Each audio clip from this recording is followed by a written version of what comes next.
ที่นี่สถานีวิทยุกระจายเสียงแห่งประเทศไทยกระจายเสียงในระบบ FM ความถี่ 92.5 เมกะเฮิรตซ์และระบบ AM ความถี่ 891 กิโลเฮิรตซ์จากอาคารถนนวิภาวดีรังสิตกรุงเทพมหานครตั้งแต่เวลา 5 นาฬิกาถึง 24 นาฬิกาเป็นประจำทุกวันวิทยุแห่งประเทศไทยให้ความรู้คู่ความสุข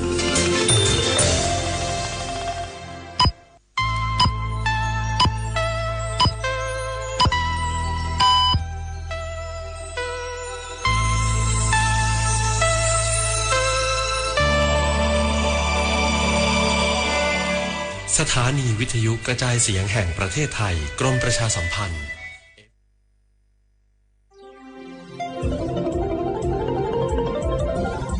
วิทยุแห่งประเทศไทยให้ความรู้คู่ความสุข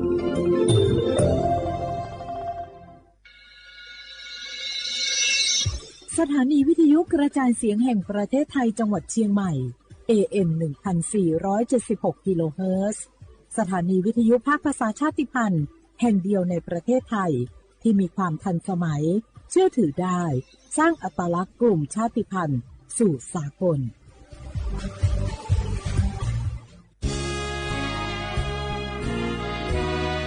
พระบารมีปกเกล้าเพื่อปวงชนชาวไทยจากพระราชกรณียกิจนานับประการที่พระบาทสมเด็จพระเจ้าอยู่หัวและพระบรมวงศานุวงศ์ทรงทุ่มเทพระวรกายทรงงานอย่างไม่เหน็ดเหนื่อยเพื่อประโยชน์สุขของประสบนิกรจากโครงการหลวงสู่การพัฒนาแหล่งน้ำส่งเสริมการศึกษาและด้านสาธารณสุขที่มุ่งเน้นการพึ่งพาตนเองและการพัฒนาอย่างยั่งยืนทุกย่างพระบาทคือการทรงงานทุกพระราชดำริคือพลังแห่งการพัฒนาเพราะประชาชนคือหัวใจของแผ่นดินร่วมเสริมสร้างความรักในสถาบันหลักของชาติโดยสำนักงานประชาสัมพันธ์ที่ 3 กรมประชาสัมพันธ์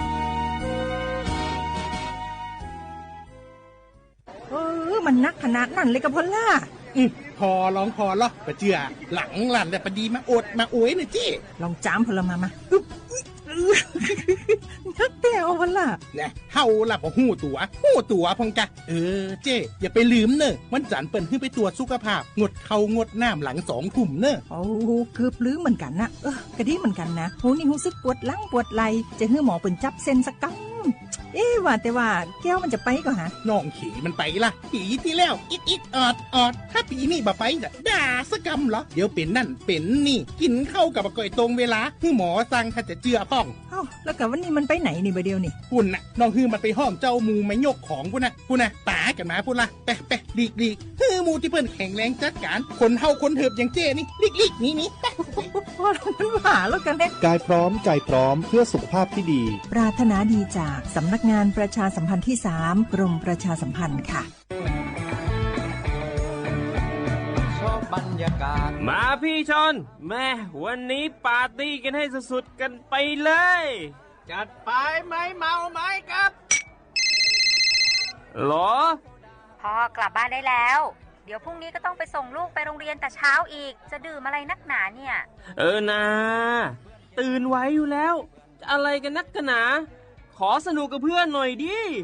เหนื่อยมาทั้งวันแค่นี้นะพี่ไปร้านอื่นต่อไปก็ไปพี่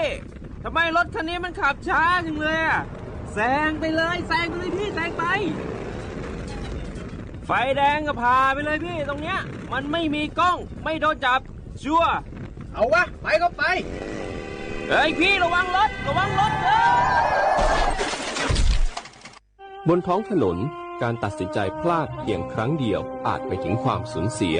อย่าให้ความสนุกเพียงชั่วครู่กลายเป็นความเศร้าชั่วชีวิตด้วยความปรารถนาดีจากสำนักงานประชาสัมพันธ์ที่ 3 กรมประชาสัมพันธ์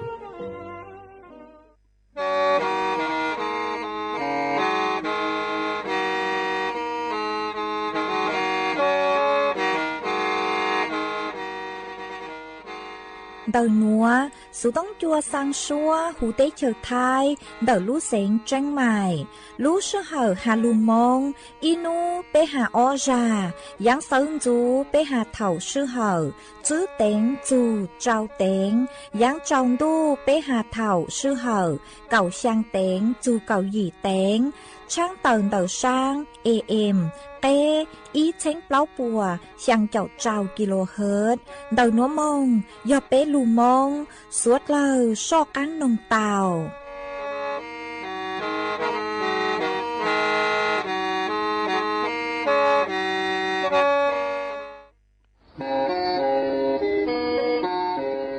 lên từ sáng kênhโฆษณาจวนđầu sự tống chua sang xua hú tế chờ thay đầu lưu xén tranh mày cứ do khó chờ mỗi kế bao dù kế chỉ phang nón rõ tàu sông hẹn sẵn gian mông tàu kê thông bờ hú lưu xén tranh mày do lên từ sáng kênh nó lò nông tuốt tàu chวนđầu sự tống chua sang xua hú tế chờ thay đầu lưu xén tranh mày chวนđầu tung bờ sự tông sùn chữ bé ó sang trào sùn trào gì lò sử sùn chua ó plau trào gì chữ sang chua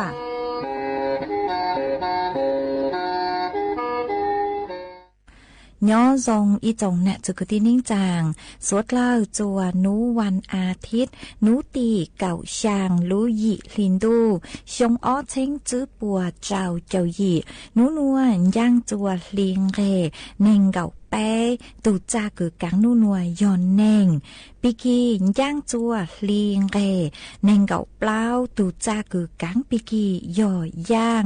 ชงนัวยอนนังชงเดินนัวcú do rùa sành vang rồng sa đọc ăn tròn tù số tông chua hà lù mông đào lú xén tranh mày tuần chữ ý trọng nà chữ cứ tin nín chàng suốt lờ mà uốn đê núa trăng tàu chua suốt lờ tàu nó hà tà đào núa cú chùa cầu lú xua chì chè chùa mê suốt lờ tàu nó sưเอทอเป้จงน่ะจะกุตินิ่งจางพงยืสวดเล่าคือเมงกังลู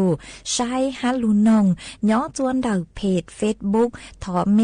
สวดเล่าปังจวนนากดไลค์กดแชร์อีเล็งอีแชร์ปูจัวเพจสวทเชียงใหม่ AM อีเช้งเปล่าปัวช่างเจ้าเจ้ากิโลเฮิรตซ์อวดจงดาวจัวเมจัวจัวเล็งจัวตูกือลูปังจัวช่างกังดูสุต้องจัวฮัลลูมงแต่ลูเสงเชียงใหม่หวังให้เจ้าชาหตาสวดเลยยนรูย่ออวพงยืออวเกเถาปีมงจูจัวเถาสาวเอจวนซื้อนัวเปตรกังลูกกงเกโลเจจวนเดินดูสุต้องจัวฮัลลูมงดัดลูเสียงจังใหม่ซื้อมองเตาจะจีหลังตู้จะมีแสงมองรอ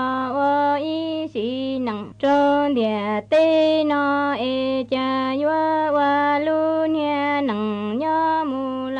ลือเชียเอจะนอตาจังลาเท่า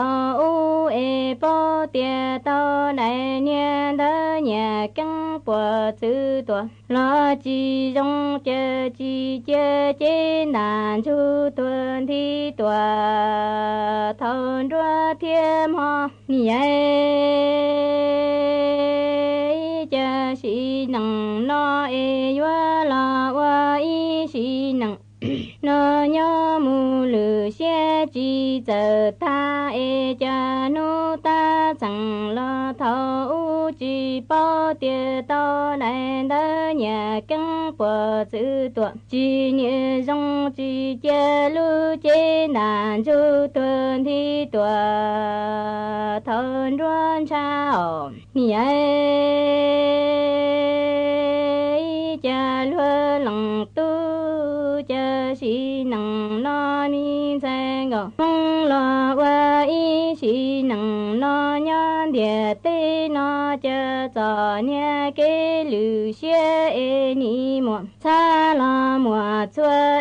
chờ nô ta chẳng lo thấu bao địa tàu này đỡ nhà căng bờ chữ tuần tư chỉ dùng chờ chỉ chờ trên đàn chu tuần thì là cho thở giao lòng nia lòng chỉ mua qua ra nia là ít lúa chua nia ta nói chờ chỉ lòng tu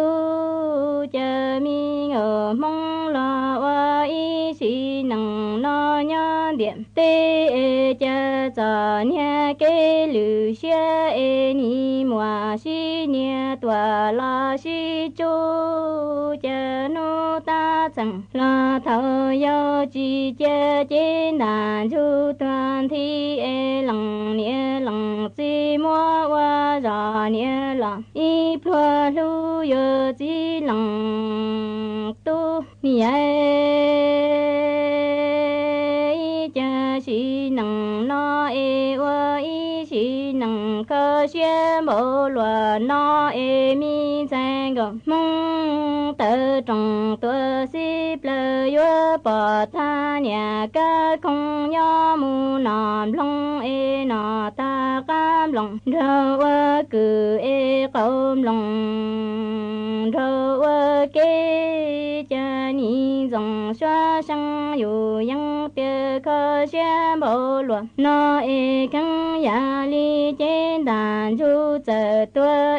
chơi trên đàn xin chu tuần thì sẽ buồn rồi vua chờ cái vua lúa nữ trên vua chờ cái lỡ lọ vua lúa khi vua lúa lòng tu nhớ ta nó cha mi ngờ mong tự trồng lỡ vua bỏ tao nhà ca không nhớ mu nọ lung vua nọ tha cam lòng thơ vua cái cơm lòng thơ vua cử mò mi ngờ sư ni dòng sơ sang yu yang tiêu xí nằng khơ xe bộ lúa nó khăng ya li trên đàn xin chu lo chờ thua trên đàn chu tuần thì sẽ buồn rồi vua chờ cái lúa khi trên vua chờ cái lúa nữ mò vậy cha mi ngờ mong chờ vua tự trồng lơ ni yo hư ya no để lo để tư chín đu cha sa li rồi tiêu cha wa xa đùn để ra lòng tu lòng trong nhớ lo ni wa lòng tu lơ lòng trong lo lu chân du sa li rồi tiêu cha tra ca li du mu đai lần nâng lần cha lo lần nâng lần cha chỉ lu ma nhớ ta nó chờ mi ngờ sư sa li rồi tiêu chỉ xe lúa nó giờ hư ya đâu để lo để tư chỉ đua sa li rồi tiêu cha wa xe đủ để ra lòng tu lòng trong nhớ lo lòng ni wa lòng tu lòng trong là lu chờ thua chờ sa li rồi tiêu chơi cho ca li dù mu đai lần nâng lần cha lo lần nâng lần cha chỉ yo mo vậy chờ mi gồ mong chờ xí nằng nó yo tiêu cha cha là chi thơ bà li là chi chi chi cha ni nhớ chi chi ơn chua lỡ tề nhớ xí nia chờ nhớ li mi sang gồm mong là ô cha xí nằng nó tự trồng lỡ luôn giờ là tiêu nhớ mùa và là mùa chơi ô yo ô nhìn nha nằng sơ sang yu yang tua rồi đây xe lo lòng tu nhớ ta nó chờ xa là chi thơ bà ê lý là chi chi chi chờ niệm nhớ chi chi ơn cho lỡ tề nhớ suy rơ chờ mi ngờ mong là hoa ý chỉ nặng nhớ trơn địa tê nó ê luôn giờ là tia nhớ mùa chê ơ nhớ hoa ý chỉ nhớ nặng sa sang yu yang tòa lo nếp lâm ho vậy chờ nhà cái gì nọ là chú chi nhờ cho lúc bà đông ê xí nằng nó mi ra ngờ mong chê ơ cha xí nằng nó ê tơ trồng tua xí tơ luôn giờ là loa loa hay là loa linh xí ơ mi ngờ mong lu nằng chê doa ơ lu nằng sơ sang yu yang rong tàn đua trồng xong ê trồng trở là chủ trắng tua nhớ đây bông yo chi lòng tu chờ nhà cái gì nọ lỡ chú chi nhờ nhỏ lu bà ca ê xí nằng nó mi thay ngờ mong lo ơ ý xí nằng cơ địa tê nó ê tơ trồng plơ lu nhờ lan hoa loa hay là loa linh chi ơ yo lu nằng sơ sang yu yang tàn đua li trồng xong ê trồng trở là chủ trắng tua nhớ đây cha chỉ lòng tu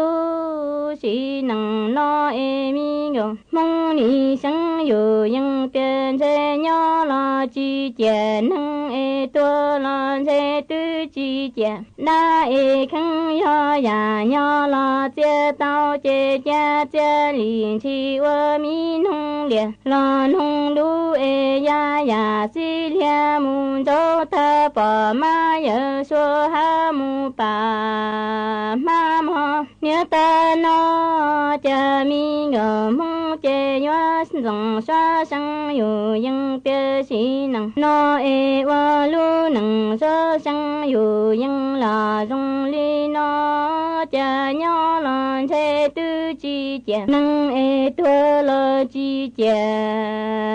trong khăn ya li ya nhớ lo chê tao ê chê lin chi ơ mi nông lẻ lo nông lu ê ya si lia mun cho ta bỏ ma yơ xua ha mu bàn đông nhớ nhớ chỉ lu là sang ê tua lo tuân thi ê xí nằng nó lu dầu là nhớ lòng lo linh si ôm lòng xuyên đoan dư quả lơ li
นัวอยู่มัวอีช่างลูกเป้าจะลูกทางจัวเปสุดเราเตาเป้าหาจูนเตออ้อตุมมะเร็งกืนจื้อจวนเดาจ้อป้อนเนี่ยเตาเกิงเก่าหาอวดจัวปัวจูสาจงเกิงเก่ามาเจ้าเล่ช่างนัวกูเตามัวจ้อหนูจื้อกูใช้ชัวเกมอเก่งเก่งกูเตาเตอต้วนถั่วเตอฮาเลนัวฮาตานานุนี่นัวมาปูเตาฮาตาจอต้นหนึ่งคือเตาใจตุ่มมอมะเร็งเฟ่งเตานมายป้อนเหนียวฮัดชื่อตังเล่นเตานุยงเจอเจ้าซื้อหล่อกูเตาใจตุ่มมอมะเร็งจ้จ้องเกิงเก่าเลยเหล่ามาจอหนูจื้อคือชั่วปวดชาเลฮาตาเป้ยัวเตาเตลูใช้ชัวเป้ตุแข้งฮัดตีท้ายชอเจียอยู่เตาใจเกมมอเก่งเก่งลูจวนเตาอยู่ลูเจชื่อเซ้งเกิงเก่ายอตุ่มมอมะเร็งวิยอฮาตามอมะเร็งยอเตาใจเหล่านุเจนิมัวเป็นสื่อคือฮาตาอวดจัวปัวจูสาวมาเป้ฮอลูใช้ฮาตาเตาจอมอมะเร็งนัวอ้อรำดับคือจอป้อเนี่ยเตาใจจงเหงฮาอวดจัวปัวจูสาจงเกิงเก่ายอตั้งก่อจือมายัวลูฮาตุมมอมะเร็งคืออวรำดับที่อ้ออวนเตอตุมมอมะเร็งอวรำดับที่อ้อกึนจื้อจวนเดาจอป้อนเนี่ยจงเกิงเก่านุเจยอตุมมอมะเร็งย้อจวนเดาเจ้าเจมิญัวมาลูกฮับเป้าคืออวจัวเตาใจตุมมอมะเร็งจวนเดาเจ้าเจมิญัวนุเจยอลุนเดาเกอวเปล่งอวยยอฮะจื้อตังเลนเดายอฮาตาอยู่มงซื้อเตห้องน้ำสาธารณะคือจื้อหูนุเจกุมัวเป็นสึกอวจัวอยู่เตาใจจอกังมอยอจวนเดาอยู่ลุนเจ้าเจมิญัวอีหยังเก่าฮะมาตุมมอมะเร็งเดินเจ้าเจมิญัวนัวนุเจจอหนูจือปัวฮาตานานุนีนัวมัววัคซีนคือยอจั่วสายพันธุ์คือลูตีท้ายจือปูกว่าอยู่เต้าใจตุมมอมะเร็งย่อจนเดินเจ้าเจมิญัวชาจูเล่นเดินจั่วเจ้าจื้อเฟ่งปัวหนอยวงเกาจั่วจอมิญัวคือมัวน้องยงจื้อเลยจั่วชงยีมงจื้อฮาจอมิญอนชายเราชื่อมิญตู้กุมัวเป็นสื่อเกาเตาตื้อชื่อ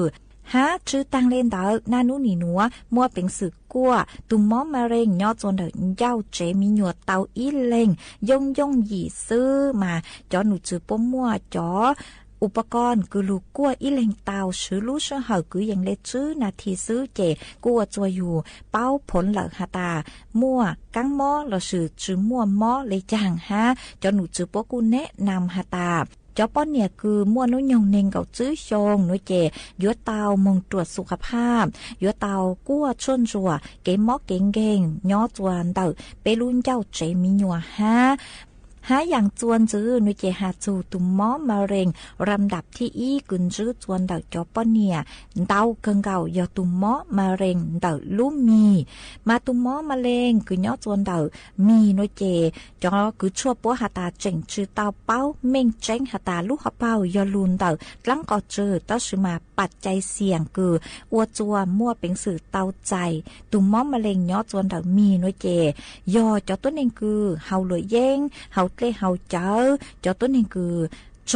อต้นเองคือนอจอชั่วยาคุมอวดลูกเสือหันเดนเดมงมาจอฮอร์โมนนึกกุมัวเป็นสื่อคือหาตายัวอวดจัวเตาใจตุมมอมะเร็งย่อจวนเดามีเตาฮะจอต้นเองคือหาตามั่วมียัวเจอเราชื่อจื้อมั่วมียัวมามั่วเป็นสื่อเตาใจจอมอมะเร็งย่อจวนเดามีหนอ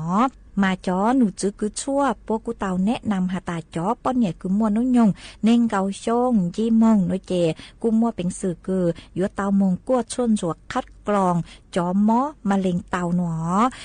เท่าคือหาตาเป้มงคัดกรองเหล่านุเจนึกูยัวยออีจูเขาเกคือรูลดความเสี่ยงเดอเกคือตีท้ายจุปูกว่ายูทุกแข้งเตาใจเกมอเก่งชื่อเซ็งยอตุมมอมะเร็งมากูหอมมวยจะรูถังอวเกเป้าเลยนัวจัวสวดเลยเตาเป้าเลยนัวตาเหลือซึ้งเจอยังสังเลสื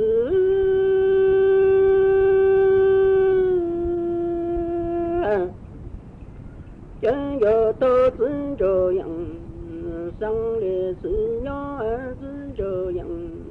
生的是人真这里多山多，梦人呀之类儿是这样，生的是人里这梦呀真多， tô cả chính của là tí tô nền tụ mong chỉ trong sa lu tu sinh cho yang sinh lý sự tụ cả sa nhà lo sa cu yang tô cả chỉ sinh cho yang sinh lý sự tình lý do cho mong tô cho lư nặng mà ý chẳng tì do mô lư tình tu là tình sai lệnh có lẽ rằng chỉ ô tư trọng còn chúa rung yang lý tư cùng ra có rủi ro cho mong trẻ chẳng trẻ năng tụ cho anh lu căng gì ở dưới rồi yang sang lê sự tơ u dưới rồi yang xa lê sự trên chế lư tụ ra tụ mà anh nhớ chỉ căng ở dưới rồi yang sang lê sự lý do cho mong nhớ trên dụng tô cả chính của là tí tô nền tụ mà chỉ trong sa lu tu dưới rồi yang sang lê sự cả sa nhà lo sa cu yang tô cả chỉ dưới rồi yang sang lê sự lý cho mong tô cho lư nặng mà ý cha chẳng do mô lư tình tu là tình tại lệnh po lệ chẳng chỉ ô tư rõ cả chỗ do dung yang lê tu cùng ra có sự sơ mừng cha chạy na tu cho anh lúc căng chẳng lo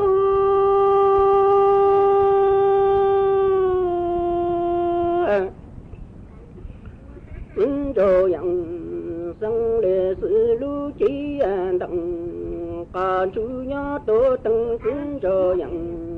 sang lệ sự lý chi có lo lư sự cả nhung tòng lô có tại lư tụ mà ý chung chung xin cho yang sang lệ sự lý do cho mừng hồ lư nhà và tổ tình lu ba lì cha lì mong khó sẽ xin cho yang sang lê sự lấy tiền trị ti mô lụng cả lệnh cha cho lu lượm là ti do lu phụ to lệnh po lệ răng chớ lu của ta anh lu có mô dinh dinh lư tị to cả na lo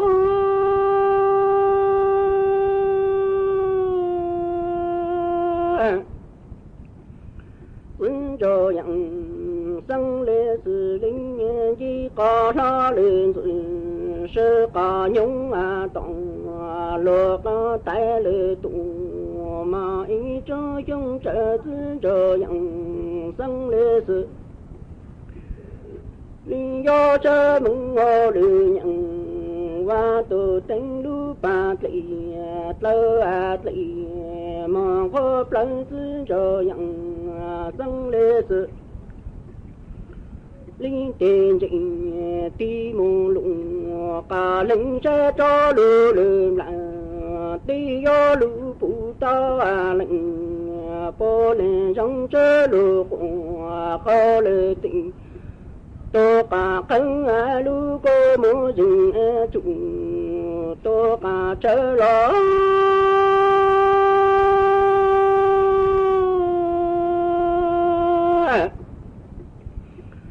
lệnh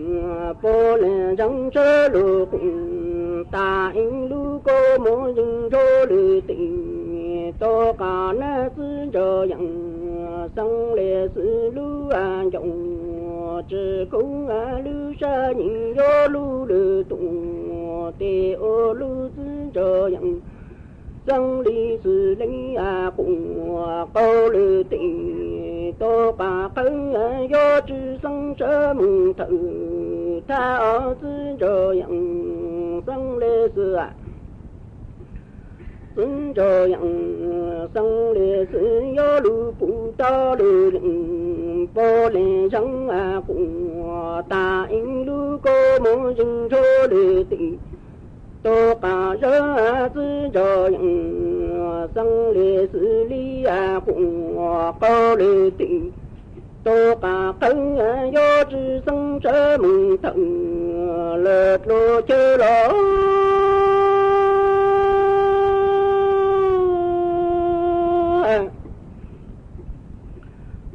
cho yang sang lệ xử lý tì dụng cả chữ cha lu sẽ do lu phụ ta lu dình đồ ra do mô tin cho yang sang lệ xử lu chỉ đặng còn chú cha lu đăng ô lu dình lu ra lu chơi lu tụng nhà lu hậu chơi lệnh bố lệ răng chỉ bố lệnh bố lệ răng ngọ những lý cũng có lệ tị tô bà khơi do răng lý cử lệnh bố lệ răng chớ lù hô tư trở dặn sang lệ sự nó chớ tư trở dặn sang lệ sự trình do tự sơ lỗ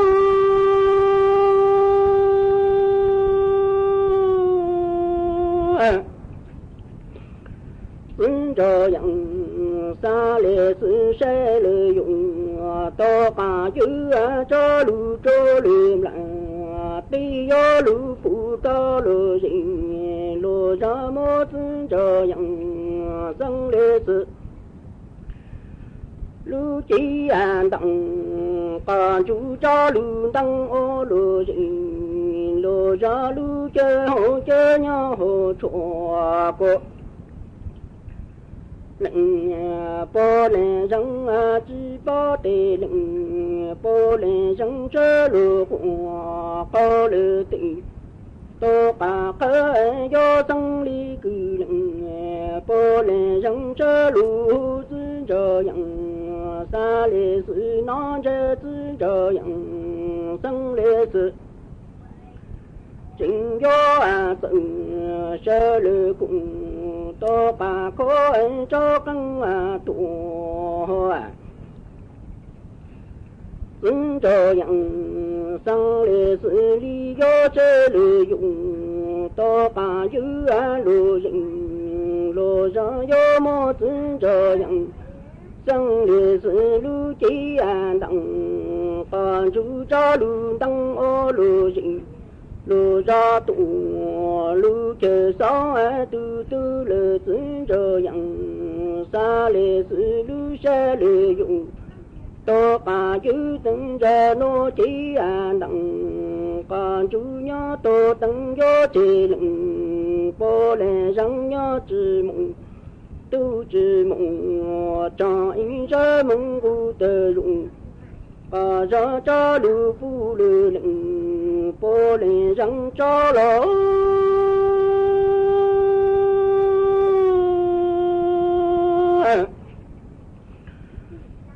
cho dặn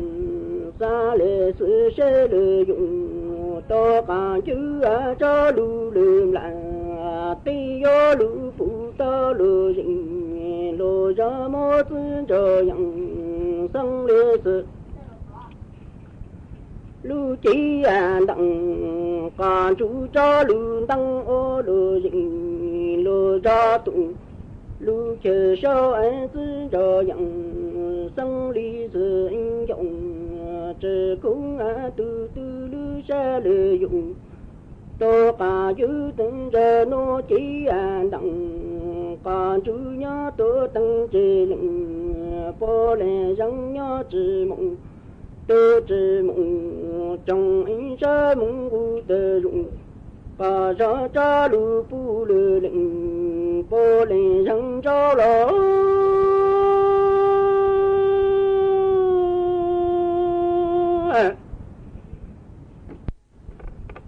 ứng cho dặn xa lệ xử lý xa lệ dặn tiêu in tờ in tụ hà trơ ti tư cho dặn sang lệ sự lý sơ mô cùng phụ phó phụ năng tỷ tô can tỷ ở sư cho yang sang lê sư ai sư cho yang sang lê sư in yo sang lê yang từ in yo cho lu a chư to lê lệnh po lê răng y lu lê tu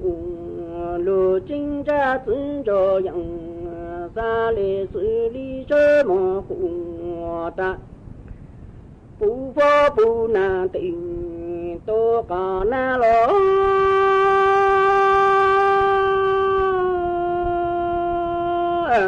dùng lựa sừng tô y đi chỉ là có tí phang nặng nó in vô những tơ tư chờ yang sang lý sử dụng cả kỹ tố chế lệnh phô lệ chẳng nhỏ ô tư gọng cả cho tụ cho ta căng lỡ tư chờ yang sang lê sư à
cú răng chăn mà cú bia rồi nên sẽ làm nông cú răng chăn mà cú hạt địa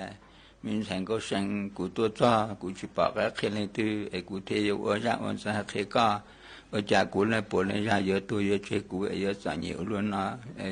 giờ chia là chia chỉ tàu giờ tôi là tôi chỉ tàu cú thế yêu ở ra ở xã khi có lên nó có bộ mua xe này bộ mua xe chua cú lên ở cái lên tôi lên trong giờ có mua xe này mua xe chua này chị cú tôi cho cú đạn đấy cái bộ sự thô tô qua cú giờ có mua lên bộ này ra ở nhà giờ sợ nhiều luôn nó giờ chia là chia chỉ tàu giờ tôi là tôi chỉ tàu chỉ bảo các khi này từ có bộ báo cho có báo này chỉ có mà hai khi cũ nó chỉ cũ ra chạy hai mươi linh nó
mua ít tu lùa nửa quân ron nửa tu thắt cho anh nhớ qua hậu lửa qua ý kê nhỏ cho hậu ý lúc kia lúc khư mua khổng qua lo hẹn thảo tu mía tu luồn đã nhiều khóa tu bí qua hậu lửa nửa chỉ tàu bao đã chỉ kia li đã chỉ nửa tu thắt cho giờ ít tu tí lao ở xế rong khi anh nửa xua trả xua giả cho nửa cho kế mua khổng cho kế giải tỏ khoa cho kế quaอยู่hai lù li cha cho khoa thì li nhẹ chỉ ta lên đó là hai chẳng khi lúc chữ gì cho nên cho kế ở la lùa trao tụi mía tu luồn này thía vậy tụi mía tu luồn này cú tàu cờ thiếu qua hậu lử do nửa tụi thay cho tàu mua ở bên sông nửa cú giờ ít tụi mía tu luồn uống qua thiếu mua lúc chữ gì rong hiển cờ tàu xua trả xua giả rong qua hậu lử tàu rong cơn gạo nửa thía nửa tụi thay cho anh em cú xí sự hẹn rong gạo tụi cứ thiếu tụi ti kia xứ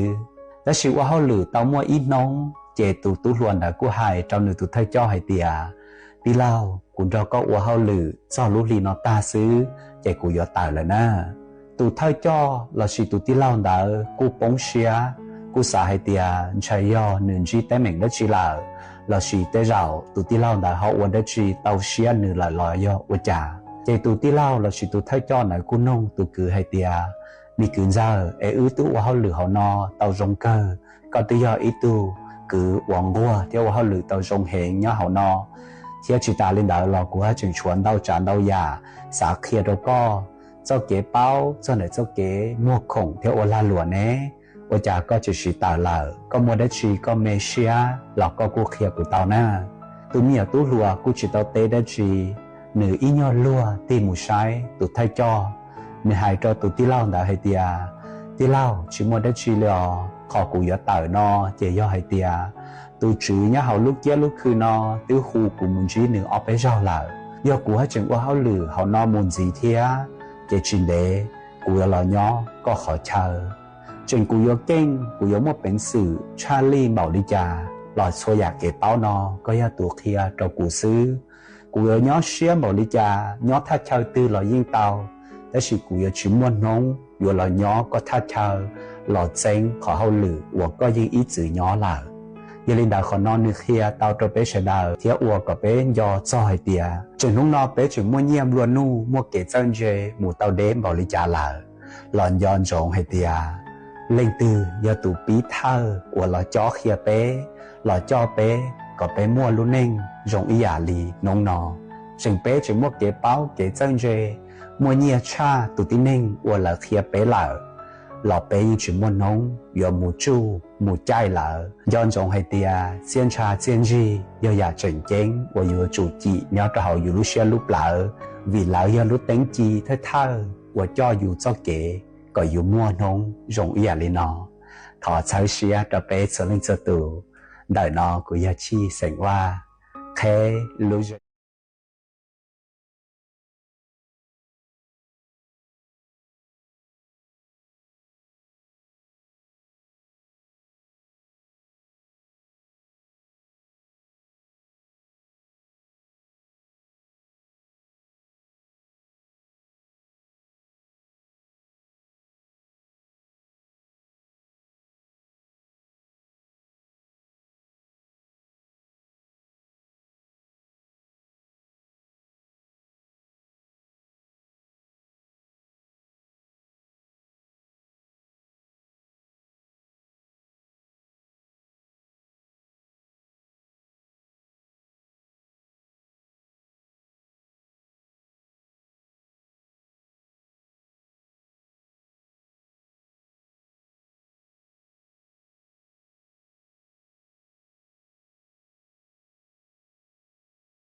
ý chồng nà chú cứ tin nín chàng suốt lờ lú sư hờ cú tư yúa tàng lờ và trong đào cho mê chua chua lên chua tù cử mê lù bánh chua trong càng đồ sự tóng chua hà lù mong đã lú xinh chân mài luôn ru nhó ua phong yu ua kê thầu pi lù chù chua thầu sao kể cú chuẩn giữ mềm bảo lê núa sư ế bê màng cho càng lù xương giữ lùa chuẩn đợn đồ sự tóng chua hà lù mong đã lú xinh chân mài thầu sơn dù lú sư hờ chữ tiếng dù trao tiếng thầu giáng trong đô lú sư hờ cậu sang tiếng dù cậu dị tiếng ua trong đào nhớ rong suốt lờ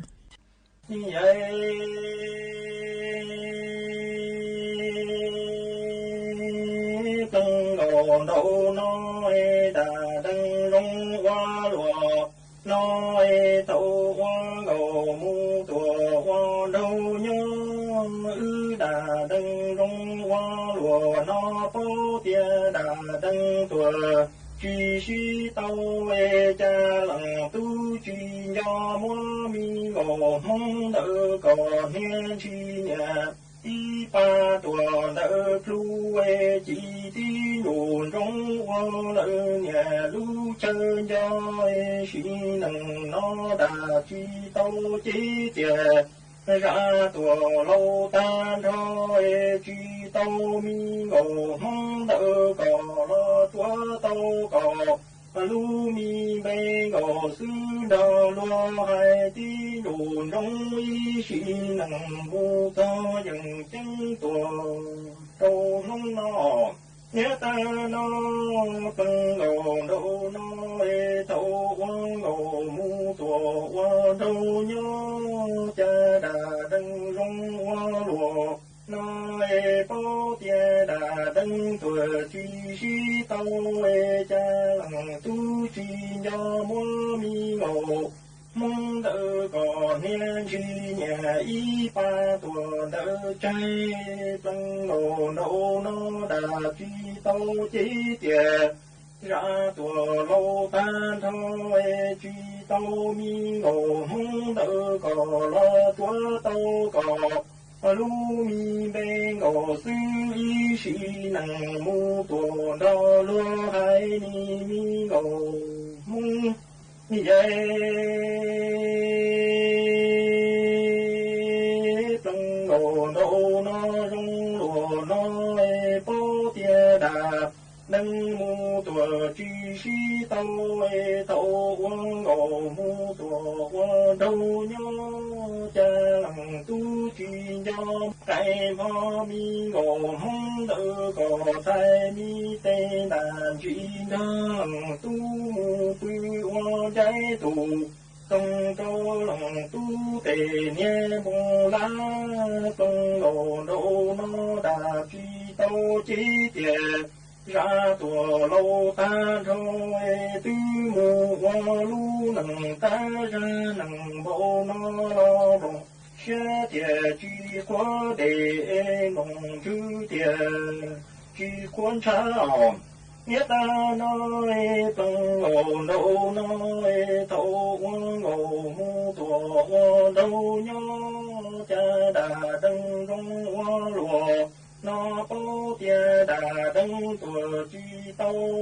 cha lăng tu chi do cái mò mi ngộ mong thay mi tên đà chỉ nó lăng tu mu tu hoa trái tu tông tàu lăng tu tề nhé mong lấy ni mi ngộ mong tăng ngộ đâu nó đã chi tàu chỉ tiền ra tua lâu tan rồi tư mù hoa lu nằng ta ra nằng bầu nó lo lòng xe tiền chi quan trả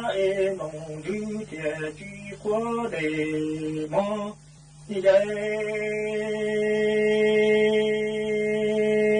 tăng ngộ đâu nói tàu ngộ mu tua qua đâu nhớ cha đã đăng rong hoa lụa nó có tia đã chi tàu cha lăng tu chi do cái mò mi ngộ mong tay mi tên là chi nó tu mu dự ý qua đâu nhà 马木多年说见东楼头脑大举刀击点燃多楼丹头为对木我路能单人能不能老铁莫米楼梦为要的有中一时能木多中多些你米楼梦中楼no no e tàu quang ngô mu tua quang đâu nhớ e đà đừng rong hoa lúa nó có bia đà chi tàu cha tu chi nhỏ cái bao mi ngô hung tai mi tên đà chi nó tu mu dự ý vô đâu nhà ma mu tua nia chúa chơi bông lô đâu nó đà chi tàu chỉ tiền ra tua lô tan thôi tư mu qua lu nè ta ra nằng bao nó lo tiền mua mi ngô mong cho tin đủ trong ý sĩ nằng mu tua đâu đua tơ chê nhị chỉ xe như là lúa nó tua lo gió tua đà chi tàu mi ngô mong chê tiền mua mi ngô mong cho tin đủ trong ý sĩ nằng mu to nông lô lô xe sĩ chi nhà đỡ có đua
สถานีวิทยุกระจายเสียงแห่งประเทศไทยและเครือข่ายทั่วประเทศเสนอข่าวต้นชั่วโมงรู้เร็วรู้จริงเกาะติดทุกสถานการณ์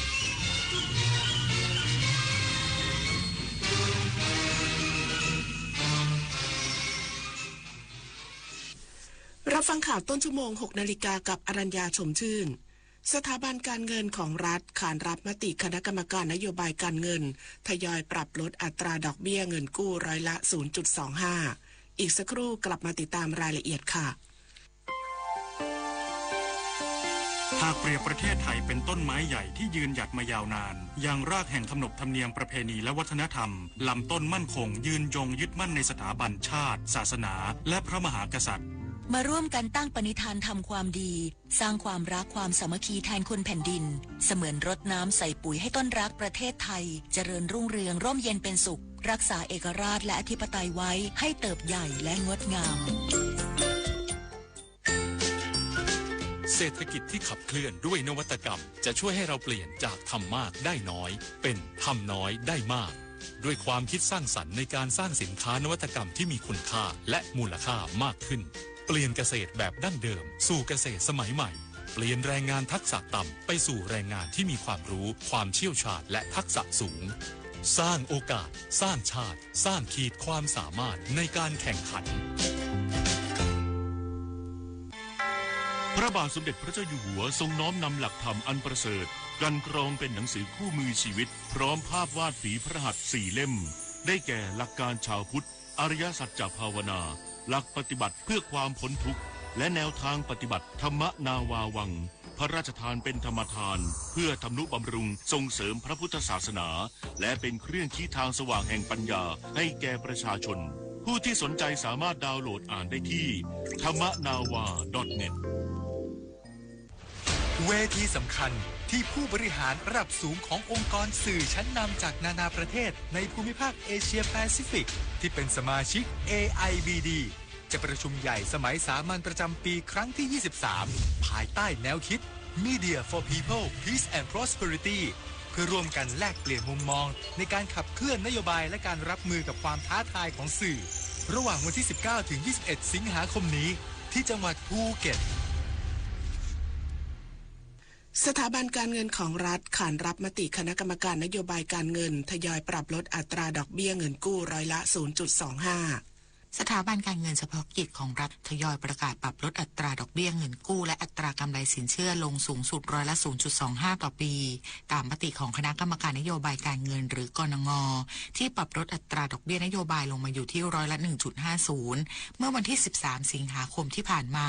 เพื่อช่วยบรรเทาภาระต้นทุนทางการเงินเพิ่มสภาพคล่องให้แก่ผู้ประกอบการ SME เกษตรกรลูกค้ารายย่อยและกลุ่มเปราะบางพร้อมทั้งกระตุ้นเศรษฐกิจของประเทศโดยสถาบันการเงินเฉพาะกิจของรัฐทั้ง 7 แห่งอาทิธนาคารออมสินปรับลดอัตราดอกเบี้ยเงินกู้ขั้นต่ำสำหรับลูกค้ารายย่อยหรือ MRR ลดเหลือร้อยละ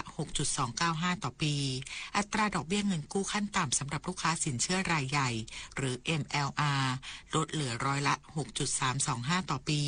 และอัตราดอกเบี้ยเงินกู้ขั้นต่ำสำหรับลูกค้าใช้วงเงินเบิกเกินบัญชีหรือ MOR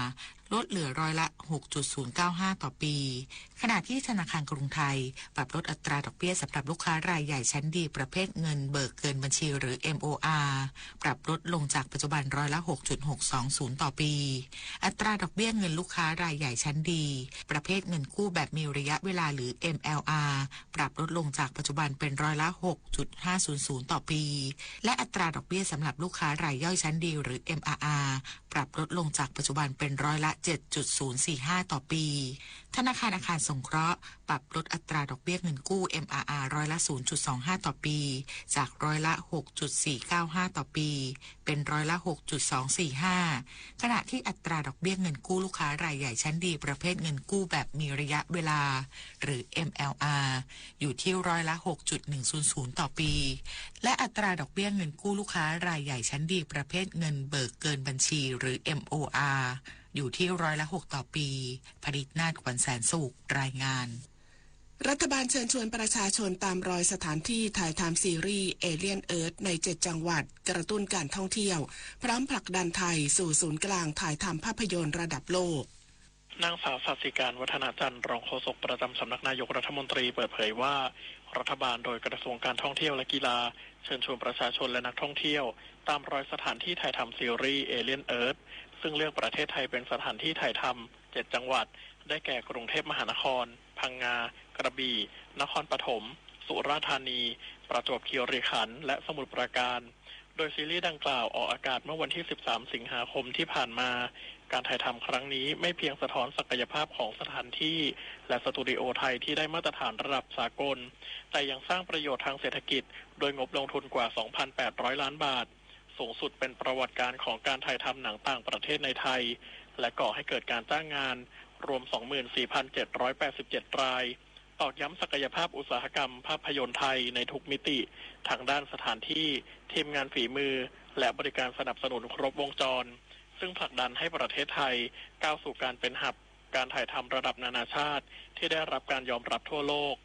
สัทวีศรีวิบูลย์รายงานสำนักงานประกันสังคมเตือนสถานประกอบการอย่าหลงเชื่อผู้แอบอ้างช่วยให้ได้รับสินเชื่อโครงการสินเชื่อเพื่อส่งเสริมการจ้างงานระยะที่ 3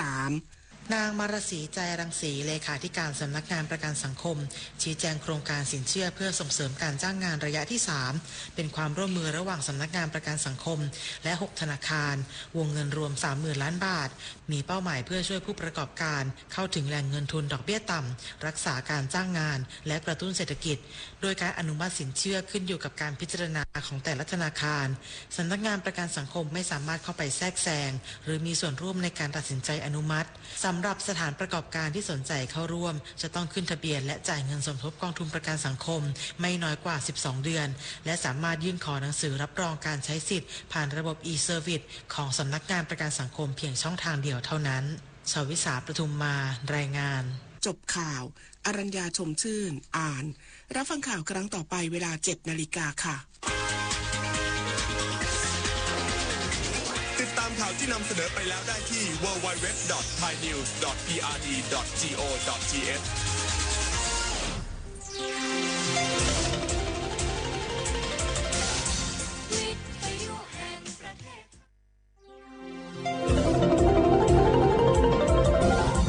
วิทยุแห่งประเทศไทยให้ความรู้คู่ความสุข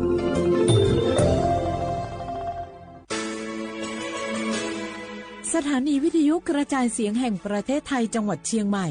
AM 1476 กิโลเฮิรตซ์สถานีวิทยุภาคภาษาชาติพันธุ์แห่งเดียวในประเทศไทยที่มีความทันสมัยเชื่อถือได้สร้างอัตลักษณ์กลุ่มชาติพันธุ์สู่สากล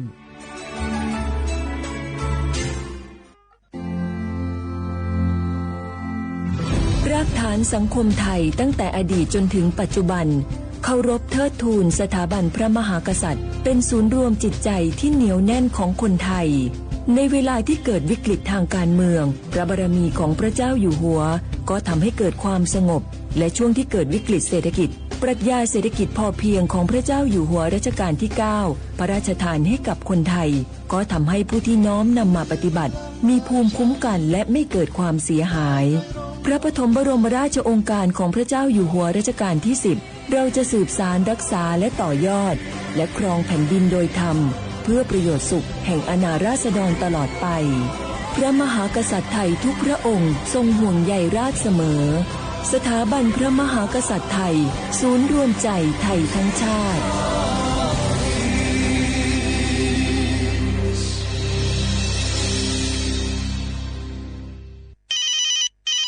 ฮัลโหลสวัสดีครับสวัสดีค่ะจากไหนครับคุณคือผู้โชคดีที่ได้รับเงินสด1 ล้านบาทแต่ต้องโอนค่าธรรมเนียมมาก่อน 5,000 บาทนะคะหลังจากนั้นทางเราจะทำการโอนเงินกลับไปให้ค่ะจริงเหรอครับงั้นเดี๋ยวผมโอนค่าธรรมเนียมไปให้นะครับขอเลขบัญชีด้วยครับได้ค่ะคุณโชคดีมากนะคะรีบโอนค่าธรรมเนียมมาก่อนได้เลยค่ะหยุดก่อนนายจะเชื่อจริงๆหรอนี่มันหลอกกันที่ชัดเลยฮะจริงเหรอหลอกยังไงอะนั่นสิเธอลองคิดดูสิว่าเราจะได้รับเงินล้านจากอะไรล่ะในเมื่อไม่ได้ไปเสี่ยงโชคหรือลุ้นรางวัลอะไรเลยจำไว้ไม่มีใครให้เงินเราฟรีๆโดยที่เราไม่รู้ตัวหรอกนะแถมยังให้โอนค่าธรรมเนียมไปให้ก่อนอีกคุณคะเราไม่ได้โกงนะคะโอนมาก่อนเดี๋ยวพิสูจน์ได้ค่ะไม่เอาละผมไม่เชื่อไม่โอนไม่คุยด้วยละกลโกงมีทุกที่จำให้ขึ้นใจอย่าเชื่ออย่าคุยอย่าโลภอย่าโอนด้วยความปรารถนาดีจากสำนักงานประชาสัมพันธ์ที่ 3 กรมประชาสัมพันธ์กู้ภัยโทรมาบอกว่าป่อน้องรถแฉลบน้องบ่คิดบ่ฝันเลยว่าวันนั้นจะเป็นวันสุดท้ายร้อยปันเหตุการณ์หลากหลายความสูญเสียบนท้องถนนว่ามีระยะปลอดภัยสำหรับคนบ่ใส่หมวกกันน็อก69% หมวกกันน็อกช่วยลดความรุนแรงของการบาดเจ็บศีรษะและสมอง 39% หมวกกันน็อกช่วยลดความเสี่ยงในการเสียชีวิตของคนขับและคนซ้อนท้ายปีครับน้องขอให้ปีขี่รถปลอดภัยถูกวินัยจราจรใส่หมวกกันน็อกทุกครั้งตัวนะครับอย่าปล่อยให้คำขอนี้เป็นแค่ลมปากมาร่วมใจกันลดอุบัติเหตุความสูญเสียโดยการใส่หมวกกันน็อกบอกว่าจะขับตั้งใกล้ตั้งไกลเพื่อลดความเสี่ยงเพิ่มความปลอดภัยให้กับตัวเฮาและก็คนที่เฮาฮักตัวนะครับ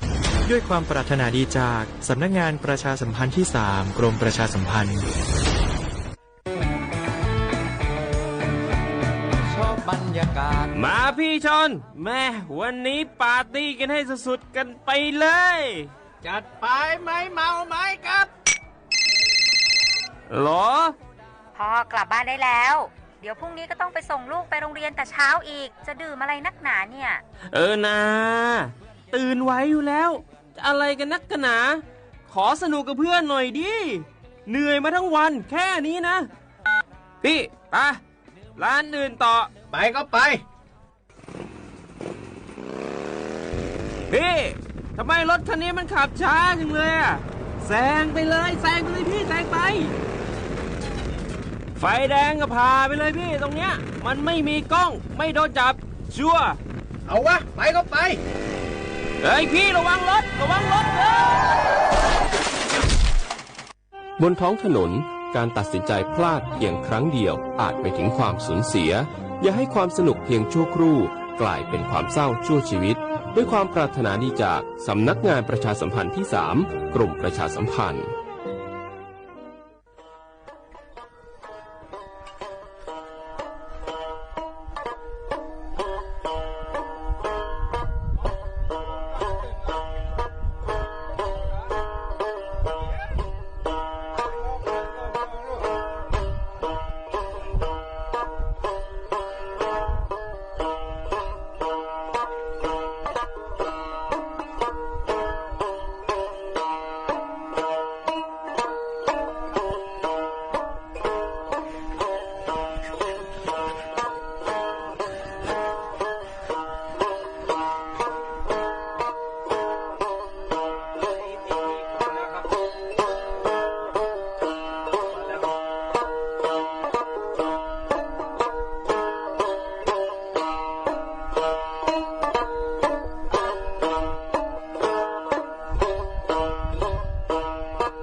เ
写画不来画画阿么啥阿我李苏我都知道画ไปแล้ว阿我李苏我ปากกากูโง่มันยาสถานีวิทยุกระจายเสียงแห่งประเทศไทยจังหวัดเชียงใหม่ว่าดางาวิทยุว่าดูจามาเพื่อยี่ระบบยา AM ยี่ความถี่ยาที่ตูลี่ยาชีสืบโฉกกว่าดูจับอาทิตย์ทาวระบบไลฟ์สดไง Facebook ยี่เพจเพื่อสวทเชียงใหม่ AM 1476กิโลเฮิรตซ์ที่ได้บูยาเฮดูหลังงงาในเนี้ยาชมโมควานีจิโมว่าเฮติควาดัวงาอาทินีที่โมล้อมยาหนีโมควานีสามโมที่ยีมาหนีควาดัวในเนี้ยติควาที่โมล้อติควานาที่เนี้ยควานีนาเนี้ยเซที่เรดงโง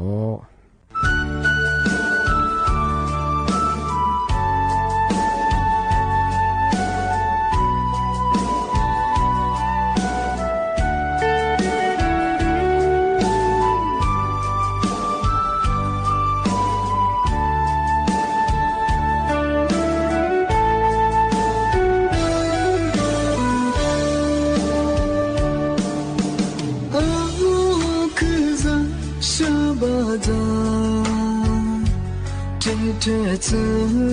นุ่มเล็กมาโมมาดาเบเตมาที่นี่เบกุมาดาโคโลจี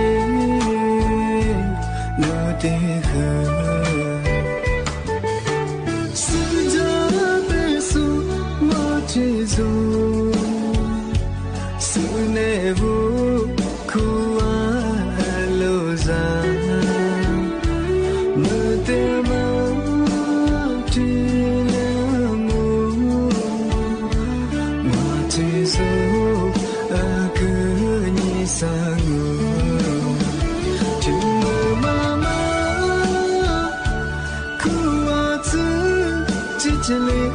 สุดาเต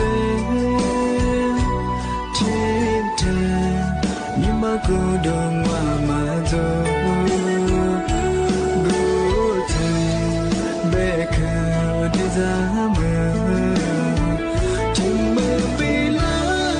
จินกูฮีเบวาโล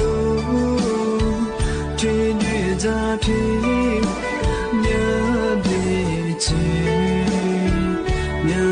solo chilawe sujate ma chiti no tizo zama nyima savako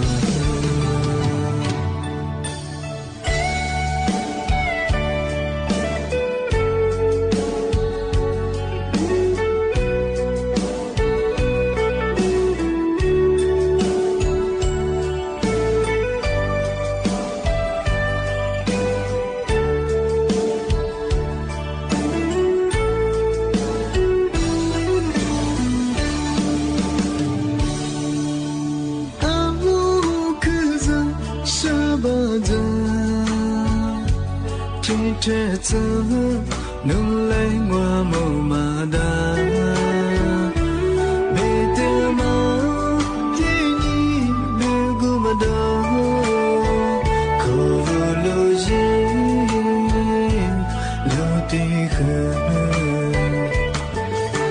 สุดาเบสุมาที่ซูสุเนบุคูวาโลซาเมื่อเตมาที่เลโมมาที่ซูอาเกนิสาโกจึงเมื่อมาคูวาซึจิจิเลเลสุดาเตเทเทนิมากูดงว่ามาโจกูเทเบคุดิซาเมทิมเบลาจิเนกูฮีเบวาโลเทดิซาเทญาบิเชญาบิโซโล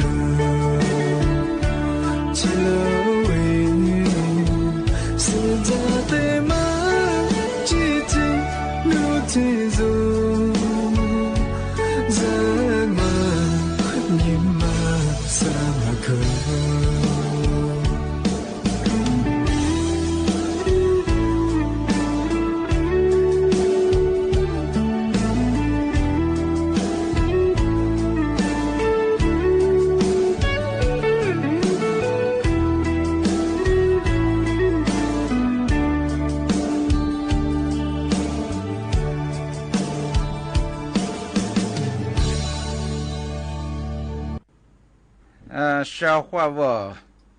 呀拿来的比个呗，你什么个你啊？我20年初级的嘛，一蛮多的嘛，一做努力那嘛。消化我了，出边么呀？咋过呢？喜欢的很哎，咱们过嘛还是咱我们呢一蛮的啊，也的一蛮的，怎么我们呢嘛还嘛一下，阿里是抓，一蛮多别么呢哎。也是对出边的帮哎，咋个那次过嘛一蛮嘛，干的嘛也没啥小伙吧，一出去过嘛一旁边的我们家20老出家过就和人家苏尼坡啊，我来什么好看哎，所以也没参加สังคมสุรังชุมชน们帮哎สุรังเกียรติเนี่ย啊，嘛好看，老出过嘛们家พี่屋里苏人的吧，พี่起吧，哎的边。พี่起的嘛也帮我小伙吧。嘛哈，对我做年班的我一下孙班，一得孙班，一五孙班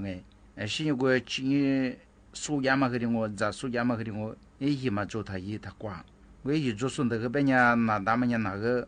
俺们个10年班，3年嘛班，那个一去个一嘛几个嘛我别人我喜欢的挂，在啥里我别人的个小伙我，可就来有多嘞。他妈我喜欢的别么子个，的话呢，你把你这是那个我估计个老哎，咱没可拿到，只拿到，咱没来动哎，咱也把个嘛别活动哎，一想还陪就么个，你看，这别嘛呢，这过来怎么那个呗，嘛吃怎么个吃10年么样啊？的话也买的别呢，吃饭弄的别呀，你看，可把啥了别呀的话呢，咪录音找哎，刷个地咋，刷个。说个苦子，嘛啥都搞的不一样，而且不样，啥都也不一样，么子嘛，就这个你还没双门一方嘛，就这个不一样，连一天你拿出骨头子，就这个你拿出鱼胶，但我们讲嘛好哎，也是对的嘛，出去皮的嘛，到我最近别的我小伙我就做看见哎，我拿出别么样，拿出这边都是那么都是乌拉木拉他们啊，爸爸妈妈。另外过吃过之后啊，嘛不啦，我后来后家的子嘛，里的话是卷，照片画个啥，再加个啥，被那次那没画下个嘛，咱们当啥个啥我，出门这个人家来学人家喝个早，干嘛来就啥，对吧？没有我那出去过来的么样，他我过别接哎，就做个喝乌拉木拉接，乌咱你做了很听我小伙不？对嘛，我们呢，就做过是对人啊，嘛干嘛我们他挂，些维护水米水都送得的我，他一来，我不我是他就啥，我为了出边我就这个面面，对嘛我们呀，为了做里面对嘛，哈让我们呢，不和你过上哎，也是对的嘛我们呢，他干年他10年干年我们呢是那个，也是对这个那边嘛啊。10年，但是可别小伙吧，也是得出去这个，还得比个。小伙我们生下我，他怎么办么呢？皮米艺术办么呢？你他妈说我们家生下嘛做不成哎，对嘛做和人嘛哎，做的可以说和。我可以讲的人说嘛没别讲呀，对别人可以理解。你做别人说没管我他怎么样哎？那么写了你写大河到一个大河，是别说呀。我是到天坡那么关注呢，一坡头，意思来说了嘛，是呢，你比如这个人搞的个，说个啥，是呢，所以啥拿出去说个，里头搞个讲我哎，我最近说个嘛什么个啥，俺也说一片子嘛，别说这个大概半个样哎，个面别人说木来被人，个当哈台为哈台被也是一票，对个。条每年小伙我拼命的忙，每年一么抓，帮个拼命的忙，我每年是你一么抓，一季的嘛个得了嘛，是你嘛咋个一抓，帮个你一抓嘛不多，做你老出标啊。拼的嘛我做你个面子抓嘛，一季我个。一买嘛，他家毛分，还有一定的比如做你下单啊，一旁买了每年的，嘛我这边呢，配那块，猪那块，些客户那块呢，一直面那，么那，这个就可那的着，些的嘛的上面呢，我那咋个可变啊？呀，这个，头做你小伙不啦，拉比嘛嘛个，拼命呀，他呀，说的白。拼命也不怎么办，你把你怎么出去嘛出动是个么的，40路生的去年这个路我是得个，没啥我得我们家富完了是个么的，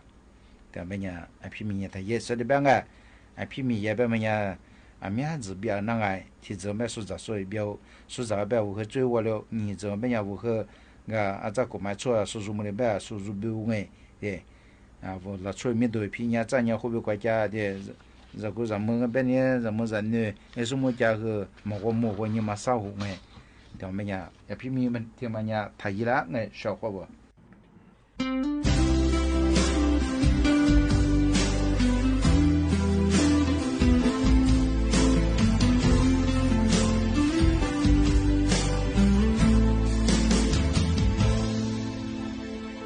阿比我的努哈加马的，我罗马尼马西，我苗表明努贝都阿扎扎起喽，努没那光我的你罗罗表明，努你马关啊，苏的你那贝。努尼马比努尼阿之年我的忙啊贝，我努尼的高比嘞，我只有的米里更好，阿门古布我米努的马尼努，我努尼的高比嘞，我只有的米。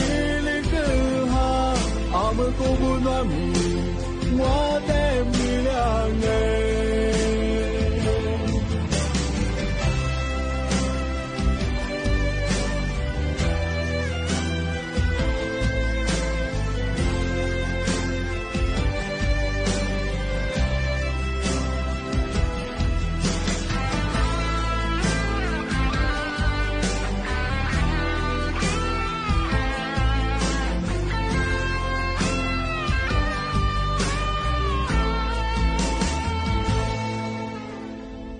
扎比我的努哈加马的，我罗马尼马西，我苗表明努贝都阿扎扎西喽，努没那光我的你罗罗表明，努尼马关啊，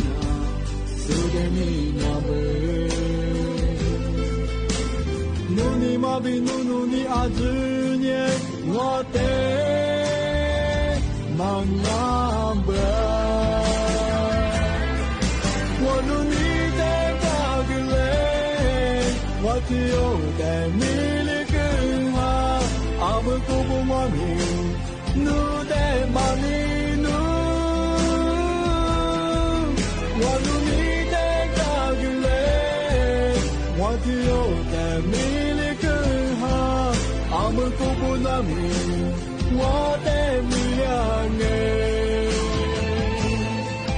我努力的高比嘞，我只有的米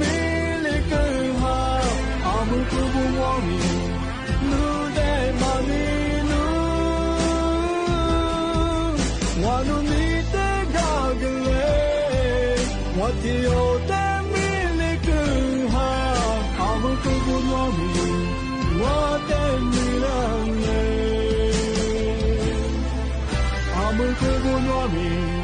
我的迷途。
小伙我，我很难来别个别个别么个呀，在实体字么个别个别个瓜么这个，阿么的次个别个瓜，别么个提嘎，阿我里个别个瓜别么呀小伙我，阿我你嘛每一路也个提过吃不了没伢我这吃不了嘛啊我自己不了嘛想哎没伢啊我个别个瓜嘛小人个别个瓜啊我米一在我个别个瓜嘛啊老出抓特别嘛没伢米路一在哇一在一都这么一绕特别伢个别个瓜嘛的家你来他一抓我一抓别个别个瓜我嘛没人语言我嘛做哎俺伢我个别个瓜我别嘛我别伢啊我米一路一在不了的话伢个天天嘛不了别啊嘛是呢啊我很难别啊特别呀丢过丢花个别个瓜嘛啊我个别个瓜我别伢啊我学你个别个瓜我嘛木鸡啊我嘛是嘛木做嘛别咋做嘛啊他妈生一下木一下啊我他妈木来他妈提子哎是你这提子嘛别啊我你嘛快两个啊我你嘛啥都哎啊我关是和木一下别些姐嘛木了啊我你嘛他妈和两啊的嘎啊我的根本就是啥啊我你妈妈就是啥没啊我和表我们啊我那说表我们伢那片那时候么做的嘎哎要么伢小伙我和个别个光嘛这个的比啊别么伢哎的个别个光嘛的零啊别好么哎个别个光么伢我啊说我别么些嘛么子摸一下嘛狮子哎啊我嘛生一下嘛别咱嘛和一别咱一下别哎啊就么伢我那到个别个光和伢别小伙我的嘎啊我过去啊我家草我和的比如看你忘哎啊我个别个瓜啊我让我移动啊别么伢我让我讲我别伢啊把数一年数目讲我别伢我嘛别伢我家草啊我对你啊我很苦的没话很该子的没话我发洗到哎发洗到别伢啊我可以打哎为了专业是你这的这么伢我家草的嘛啊我反正的嘛铺的嘛抓哎啊我抓我别伢我铺鱼都抓就我你有个变很快的话老和啊我鱼嘛我这都懂的嘛说就我们伢啊我和你拿哎这些就这是你特别我们伢啊今下个个发什么做去怎么做家常嘛喝啊不然的嘛我们伢我富裕股啊他也富度股啊他也是呢啊我讲我们伢啊说的嘛我们也国家啥啊我发是鱼嘛这个得说啊我个别个光我们你是啥子的这边呀看你啊我讲嘛啊里是的到嘛啊里是的怎么我生下别话我说社会路为十字路子啊是不路不啊但是下个德国摸一下我们伢啊就是送一下生一下摸一下的话我们伢是不路不啊晚点特别么伢那持续个状哎所以下得了不嘛摸俺说得到别么伢说伢面子一几面而且小摸一下么伢而且小一伙个别哎阿妈些年我也我他眼里前面说过去把下的嘛哎一闺蜜做是不路不十字路子啊家那都练的这是说这些摸一下而且小白整一下啊我小练一下啊我们和体质啊啊我们我们伢嘛个嘛那我们伢啊我吃出来的个毛工哎这么和体就还是现在个别个乖乖说啊干娘我下大哇啊嘛是呢说早知道面是下过的时候下半大碗啊啊嘛是呢说预计面下大半大五大碗的小摸下啊我们我们伢啊我看你话注意的指数下大嘛里是下哎我过后让我俺呢啊我家查的嘛嘛哈我们伢啊我你嘛他妈两只做嘛做亚当们呀，咋的小母女、小个小母女、小们呀，啊，我父面专门有过咋你们干是个啥么个地址做嘿？对我们呀小伙我啊，我讲我们呀，我对你看你我嘛吃哩呀，我你嘛他妈啊里地址嘛两个别个摸一下，别么个啊，我是没事只看你给我别呀，啊，我怕个别我们呀表小伙我啊，啊，叽啦啦喝的我们呀我啊打来个嘛喝看你我啊，我接条我们呀，这股哈，这股嘛哈。路子呀，咋路我过来怕，路个没过来怕，哎，俺等得看你玩，俺适合就在过来背一年小伙不，啊我玩盘，把俺说怕的过来背一年，啊我就发现啊，哎那个表，哎，很快被那个我你们俩马数追，嘛就这啥，哎，俺别个光嘛提里有玩啊小伙不，我和咱俩比个别个么个提两我，他妈的小白小伙我和没管的话那一大小。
佩服住小伙伴佩服把办我办呀他们把办在了呀小伙伴和阿妈做个来和你办啊对你打了我佩服了小伙伴他们呀的那做办呀我拿出嘛木他们专门个一会出次出过着啊他们我办呀一人呢是个一人呢是咋着一人呢是么那么个没几百他们和在几3万的比如在2万米的话俺也一那边么呀一喜欢的人的个嘛对个人家什么样的个一那个人吧阿拉啊可面嘛的就了啊啊的什么的个人我们也说我也过个单人的啊面呢下面我们个我也都会发我对的吧一人么出么的嘛人的装嘛小白一直过和的话说他们个一直过每年他因为我嘛和你的话如果有做办个俺也一人的话嘛做了啊白天我嘛拉如果别呀人的容易些了办个啊这边什么他妈和只是和人的做了出嘛没电话被人小你被佛吧木拉的初次出国被一年人的是么过嘛啊说注意被封啊因为台湾呢有地话被抢哎他妈和实体的皮有被抢以后说和实体的不知道出嘛没他妈初次出国对我他妈的说我一个的文字学啊嘛人的什么快别么样个嘛和实体的一起的嘛那他们和妈咪找到新年一杯小伙伴他们和佩服也是是你就那你是个马爹大娘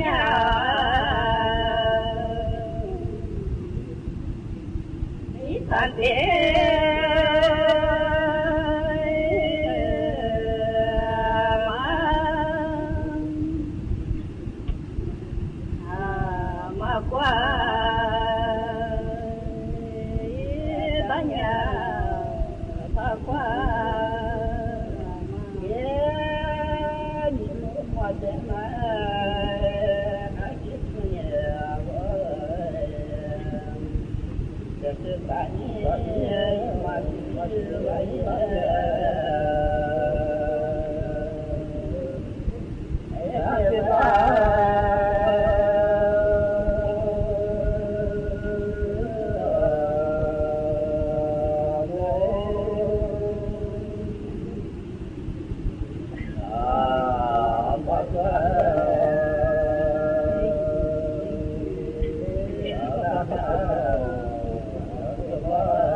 เ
ที่นี่สถานีวิทยุกระจายเสียงแห่งประเทศไทยต่อไปเสนอข่าวซึ่งมีหัวข้อข่าวดังต่อไปนี้ไทยเรียกร้องประชาคมโลกกดดันกัมพูชาให้ร่วมเก็บกู้ทุนระเบิดเพื่อความปลอดภัยของประชาชนโฆษกประจำสำนักนายกรัฐมนตรีเปิดเผยช่วงครึ่งแรกของปีนักลงทุนต่างชาติยังเชื่อมั่นและลงทุนในไทยขณะที่ภาคเอกชนและรัฐบาลสร้างความเชื่อมั่นให้กับนักลงทุนต่อเนื่องผู้นำยุโรปให้คำมั่นที่จะให้การสนับสนุนยูเครนต่อไปหลังการประชุมสุดยอดระหว่างผู้นำสหรัฐและรัสเซียปิดฉากลงโดยไม่มีการบรรลุข้อตกลงหยุดยิงสงครามในยูเครนการแข่งขันฟุตบอลหญิงชิงแชมป์อาเซียน 2025 ทีมฟุตบอลหญิงไทยแพ้เมียนมา 1-2 หล่นไปชิงอันดับ 3 กับเวียดนามต่อไปเป็นรายละเอียดของข่าวไทยเรียกร้องประชาคมโลกกดดันกัมพูชาให้ร่วมเก็บกู้ทุนระเบิดเพื่อความปลอดภัยของประชาชนและผลักดันไม่ให้มีการเผยแพร่ข่าวปลอมเพื่อสร้างสันติภาพระหว่าง2ประเทศเมื่อวานนี้รัฐบาลนำคณะทูตจากประเทศรัฐภาคีอนุสัญญาออตตาวาผู้แทนองค์การระหว่างประเทศและองค์การภาคประชาสังคมด้านการเก็บกู้ทุนระเบิดลงพื้นที่จังหวัดศรีสะเกษเพื่อชี้แจงข้อมูลและเหตุผลเกี่ยวกับการดำเนินการของไทยโดยมีคณะทูตและผู้แทนจาก33ประเทศ1องค์กรและ2องค์การระหว่างประเทศรวมทั้งสื่อมวลชนไทยและสื่อต่างประเทศเข้าร่วมโดยนายมาริเสงี่ยมพงษ์รัฐมนตรีว่าการกระทรวงการต่างประเทศกล่าวย้ำว่าประเทศไทยได้รับผลกระทบจากทุนระเบิดสังหารบุคคลของกัมพูชาซึ่งนอกจากจะละเมิดอำนาจอธิปไตยของไทยแล้วการกระทำของทหารกัมพูชาอย่างละเมิดกฎบัตรสหประชาชาติกฎหมายระหว่างประเทศและอนุสัญญาออตตาวาจึงได้นำคณะผู้แทนทางการทูตมารับฟังการชี้แจงเพื่อให้เห็นหลักฐานเชิงประจักษ์และผลกระทบที่เกิดขึ้นจากการกระทำของกัมพูชาต่อประเทศไทยเนื่องจากแม้สถานการณ์ชายแดนจะมีการหยุดยิงตามข้อตกลงในการประชุมคณะกรรมการชายแดนทั่วไปหรือ GBCแต่การเก็บกู้ทุนระเบิดยังไม่ได้รับการตอบรับมากนักจึงเรียกร้องให้ประชาคมโลกและประเทศรัฐภาคีอนุสัญญาออตตาวาช่วยขับเคลื่อนกดดันกัมพูชาให้ร่วมมือกับไทยในการเก็บกู้ทุนระเบิดซึ่งไทยมีศูนย์ปฏิบัติการทุนระเบิดแห่งชาติหรือ TMAC โดยไทยพร้อมให้ความร่วมมือกับทั่วโลกการเก็บกู้ทุนระเบิดเป็นเรื่องของสิทธิมนุษยชนโดยแท้เราเคารพกฎเกณฑ์ทุกสิ่งทุกอย่างเพราะฉะนั้นเราไม่ต้องการให้มีทุนระเบิดอยู่ในพื้นที่ของประเทศไทยขอเรียกร้องให้กับประชาคมโลกแล้วก็ประเทศรัฐภาคีอนุสัญญาออตตาวาให้ช่วยกันขับเคลื่อนกดดันประเทศกัมพูชาให้มาร่วมมือกับประเทศไทยในการเก็บกู้ทุนระเบิดด้านนายนิกรเดชพลางกูลอธิบดีกรมสารนิเทศและโฆษกกระทรวงการต่างประเทศกล่าวว่าแม้ขณะนี้ไทยและกัมพูชาบรรลุข้อตกลงหยุดยิงแต่กลับยังพบความพยายามเผยแพร่ข้อมูลที่เป็นเท็จหรือข่าวปลอมของฝ่ายกัมพูชาที่อาจขัดต่อความตกลงหยุดยิงในการประชุม GBC และไทยจะตอบโต้ด้วยข้อเท็จจริงเท่านั้นจึงขอให้ทุกประเทศช่วยกันผลักดันไม่ให้กัมพูชาเผยแพร่ข่าวปลอมเพื่อสร้างสันติภาพของสองประเทศผมว่าเรียกร้องให้ฝ่ายกัมพูชาเลิกใช้เฟกนิวส์เลิกใช้การปั่นข้อมูลการใช้ข้อมูลที่บิดเบือนมันไม่ใช่วิธีที่ถูกมันไม่ใช่วิธีที่ดีแล้วผมก็คิดว่าเอาเวลาไปช่วยเหลือคนของเขาจะดีกว่าแล้วก็ขัดกับความตกลงหยุดยิงความตกลงใน GBC ที่บอกว่าทั้งสองฝ่ายจะหยุดใช้ข้อมูลเท็จข่าวสารเท็จการใช้เฟกนิวส์ซึ่งฝ่ายไทยไม่เคยทำผมถึงคิดว่าเราก็ต้องตอบโต้ครับเพราะเรามีข้อเท็จจริงจากนั้นได้มีการนำคณะทูตและผู้แทนองค์การระหว่างประเทศสำรวจพื้นที่ทุ่นระเบิดและการเก็บกู้บนภูมะเขือและฐานปฏิบัติการกฤษณาเพื่อให้เห็นหลักฐานการวางทุ่นระเบิดสังหารบุคคลของฝ่ายกัมพูชาในดินแดนไทย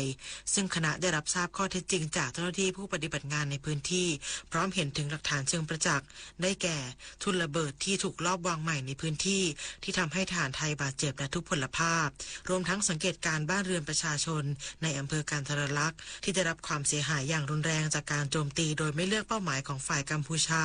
ซึ่งละเมิดกฎหมายระหว่างประเทศและกฎหมายมนุษยธรรมระหว่างประเทศอย่างร้ายแรงพร้อมทางรับทราบการดำเนินการให้ความช่วยเหลือจากทั้งทางราชการและภาคส่วนต่างๆชวิสาปทุมมารายงานโฆษกประจำสำนักนายกรัฐมนตรีเปิดเผยช่วงครึ่งแรกของปีนักลงทุนต่างชาติยังเชื่อมั่นและลงทุนในไทยขณะที่ภาคเอกชนและรัฐบาลสร้างความเชื่อมั่นให้กับนักลงทุนต่อเนื่องเพื่อขับเคลื่อนเศรษฐกิจไทยช่วงครึ่งปีหลัง นายจิรายุห่วงทรัพย์โฆษกประจำสำนักนายกรัฐมนตรีเปิดเผยถึงภาพรวมการลงทุนช่วง6 เดือนแรกของไทยว่านักลงทุนต่างชาติยังคงให้ความสนใจเข้ามาลงทุนในไทยอย่างต่อเนื่องซึ่งจากข้อมูลระบุว่ามูลค่าการลงทุนรวมทั้งหมดอยู่ที่ประมาณ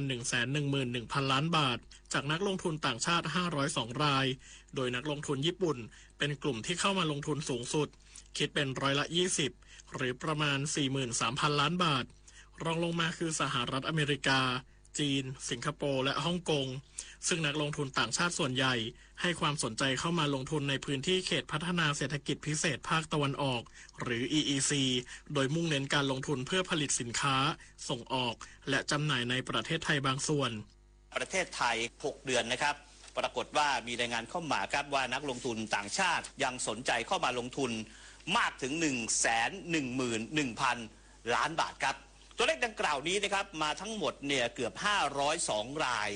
เป็นชาวต่างชาติเข้ามาลงทุนนะครับอันดับ1ครับมีทั้งหมดเนี่ยนะครับ 20% ประมาณ 43,000 ล้านบาทอันดับ2สหรัฐอเมริกาครับ 20,000 กว่าล้านบาทนะครับจีนเนี่ยประมาณ 18,000 สิงคโปร์ก็เยอะนะครับเข้ามาลงทุนในประเทศไทยประมาณ 17,000 ฮ่องกงก็มากอยู่นะครับลงทุนอยู่ประมาณ 8,000 กว่าล้านบาทครับและที่น่าสนใจก็คือไปลงทุนที่บริเวณเขตพัฒนาเศรษฐกิจพิเศษภาคตะวันออกครับหรือว่า EEC ส่วนสถานการณ์เศรษฐกิจไทยช่วงครึ่งปีหลังนายพจน์อารามวัฒนานนท์ประธานกรรมการหอการค้าไทยและสภาหอการค้าแห่งประเทศไทยประเมินว่ายังคงผันผวนจากการแข่งขันของเศรษฐกิจโลกที่ค่อนข้างรุนแรงระหว่างสหรัฐอเมริกากับรัสเซียแต่การปรับกำแพงภาษีของสหรัฐทำให้การส่งออกของไทยมีความชัดเจนมากขึ้นเชื่อว่าส่งออกไทยช่วงปลายปีนี้จะไม่ลดลงมากประกอบกับธนาคารแห่งประเทศไทยปรับลดอัตราดอกเบี้ยนโยบายช่วยบรรเทาภาระทางธุรกิจค่าของชีพของประชาชนพร้อมคาดการณ์ว่าเศรษฐกิจไทยปีนี้จะเติบโต3%จึงเสนอแนะให้รัฐบาลสร้างความเชื่อมั่นให้นักลงทุนและการค้าระหว่างประเทศอย่างต่อเนื่องโดยภาคเอกชนพร้อมให้ความร่วมมือกับรัฐบาลในการขับเคลื่อนเศรษฐกิจไทยก็คงระดับ3นี่นะครับไม่น่าจะหนีไปไหน3หรือบวกนะฮะแต่ว่ามีจุดนึงต้องช่วยผลักดันแรงนิดนึงการท่องเที่ยวถึงนาทีนี้เนี่ยมันไม่โตนะแต่ก็ไม่น้อยกว่าปีที่แล้วแน่เชื่อว่าไอเหตุที่มันไม่โตเพราะอะไรมันเกิดจากนักท่องเที่ยวจีนหายไปกองไปลุ่มเลยนะซึ่งอันนี้จริงๆเนี่ยเป็นหน้าที่รัฐต้องพยายามไปสร้างความมั่นใจในความปลอดภัยให้กับทางนักท่องเที่ยวจีนหน่อยนะครับเมื่อจีนนี่มีปัญหาหนักมากสุดก็คือเรื่องความปลอดภัยซึ่งอันนี้จริงๆรัฐต้องเร่งรีบไปทำความเข้าใจกับจีนกับรัฐบาลจีนเพื่อชักชวนคนจีนกลับมาการอีกข้อนึงก็คือวันนี้จากว่าเศรษฐกิจทั่วโลกมันไม่ดีเนี่ยเพราะฉะนั้นนักท่องเที่ยวเองก็พยายามจะหาประเทศที่เที่ยวและถูกกว่านะหรือว่าสามารถใช้เงินตัวเองให้มีคุณค่ามากกว่านอกจากนี้ยังขอให้ผู้ประกอบการไทยปรับตัวให้สอดคล้องกับการเปลี่ยนแปลงที่เกิดขึ้นโดยเฉพาะภาคการผลิตที่จะต้องนำนวัตกรรมใหม่ๆเข้ามาช่วยส่วนรัฐบาลต้องช่วยดูเรื่องโครงสร้างต้นทุนไม่ให้สูงเกินไปไม่ว่าจะเป็นด้านสาธารณูปโภคดอกเบี้ยรวมถึงค่าเงินต้องไม่แข็งหรืออ่อนเกินไปทรัพย์ทวีศรีวิบูลย์รายงานรัฐบาลอนุมัติมาตรการช่วยเหลือเกษตรกรผู้ปลูกข้าวปีการผลิต 2568/69 ไร่ละ 1,000 บาทสูงสุด 10 ไร่เพื่อบรรเทาความเสียหายจากราคาข้าวทั่วโลกปรับตัวลงนายจิรายุห่วงทรัพย์โฆษกประจำสำนักนายกรัฐมนตรีเปิดเผยในรายการเสียงจากใจไทยคู่ฟ้าว่าช่วงที่ผ่านมาราคาข้าวในประเทศตกต่ำเนื่องจากปริมาณการส่งออกข้าวของอินเดียเพิ่มขึ้นทำให้เกิดสภาวะข้าวออกขายมากเกินความต้องการของตลาดส่งผลให้ราคาข้าวทั่วโลกปรับตัวลดลงรวมถึงราคาข้าวไทยรัฐบาลจึงอนุมัติมาตรการช่วยเหลือเกษตรกรผู้ปลูกข้าวเปลือกทั้งนาปีและนาปรังปีการผลิต 2568/69 รวมวงเงินประมาณ 44,000 ล้านบาทกำหนดให้เกษตรกรผู้ปลูกข้าวได้รับชดเชยไร่ละ 1,000 บาทสูงสุดไม่เกิน10 ไร่ต่อรายหรือรวมสูงสุดรายละ 10,000 บาทโดยคณะกรรมการนโยบายและบริหารข้าวแห่งชาติหรือนบข.เห็นชอบตามข้อเสนอแนะของหน่วยงานที่เกี่ยวข้องในการช่วยเหลือเกษตรกรผู้ปลูกข้าวเปลือกรัฐบาลเคาะมาตรการช่วยชาวนาไร่ละ 1,000 บาทสูงสุด10ไร่ครับวงเงิน 44,000 ล้านบาทครับคณะกรรมการนโยบายและบริหารข้าวแห่งชาติก็ได้มีมติเห็นชอบตามข้อเสนอแนะนะครับในการช่วยเหลือเกษตรกรผู้ปลูกข้าวเปลือกนาปรังการผลิตปีนี้นะครับแล้วก็ข้าวเปลือกนาปีในการผลิตปี 2568/69 วงเงินประมาณ 44,000 ล้านบาทครับสรุปครับไร่ละ 1,000 บาทครับ10 ไร่ถ้าท่านปลูกอยู่ท่านก็จะได้รับการชดเชย 10,000 บาทนะครับอันนี้ก็เป็นเรื่องของกรณีที่เกิดขึ้นนะครับรัฐบาลจัดทำร่างพระราชบัญญัติส่งเสริมการใช้ไฟฟ้าพลังงานแสงอาทิตย์เพื่อช่วยให้ประชาชนสามารถผลิตไฟฟ้าใช้เองได้ง่ายขึ้นโดยเปิดรับฟังความคิดเห็นถึงวันที่ 20 สิงหาคมนี้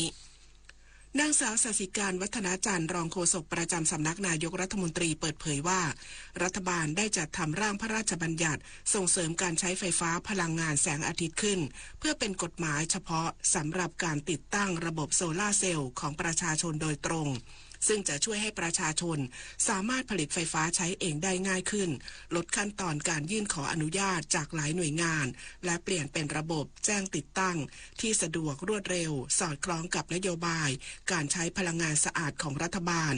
โดยร่างกฎหมายฉบับใหม่นี้มีเจตนารมณ์เพื่อส่งเสริมการใช้ไฟฟ้าพลังงานแสงอาทิตย์อย่างแพร่หลายแตกต่างจากกฎหมายเดิมที่มีวัตถุประสงค์เพื่อควบคุมทำให้เกิดความล่าช้าและไม่สะดวกอีกทั้งยังมีบทบัญญัติที่ต้องรองรับการจัดการสร้างอุปกรณ์โซล่าร์และแบตเตอรี่ให้ถูกวิธีเพื่อความปลอดภัยและรักษาสิ่งแวดล้อมควบคู่กันจึงขอเชิญชวนประชาชนร่วมแสดงความคิดเห็นต่อร่างกฎหมายนี้จนถึงวันที่ 20 สิงหาคมนี้สำนักงานทรัพยากรน้ำแห่งชาติเตือน 24 จังหวัดเฝ้าระวังความเสี่ยงน้ำท่วมฉับพลันน้ำป่าไหลหลากดินโคลนถล่มและน้ำท่วมขังจากฝนตกหนักในระยะนี้นายสุรศรีกิติมณฑลเลขาธิการสำนักงานทรัพยากรน้ำแห่งชาติหรือสทนช.กล่าวว่า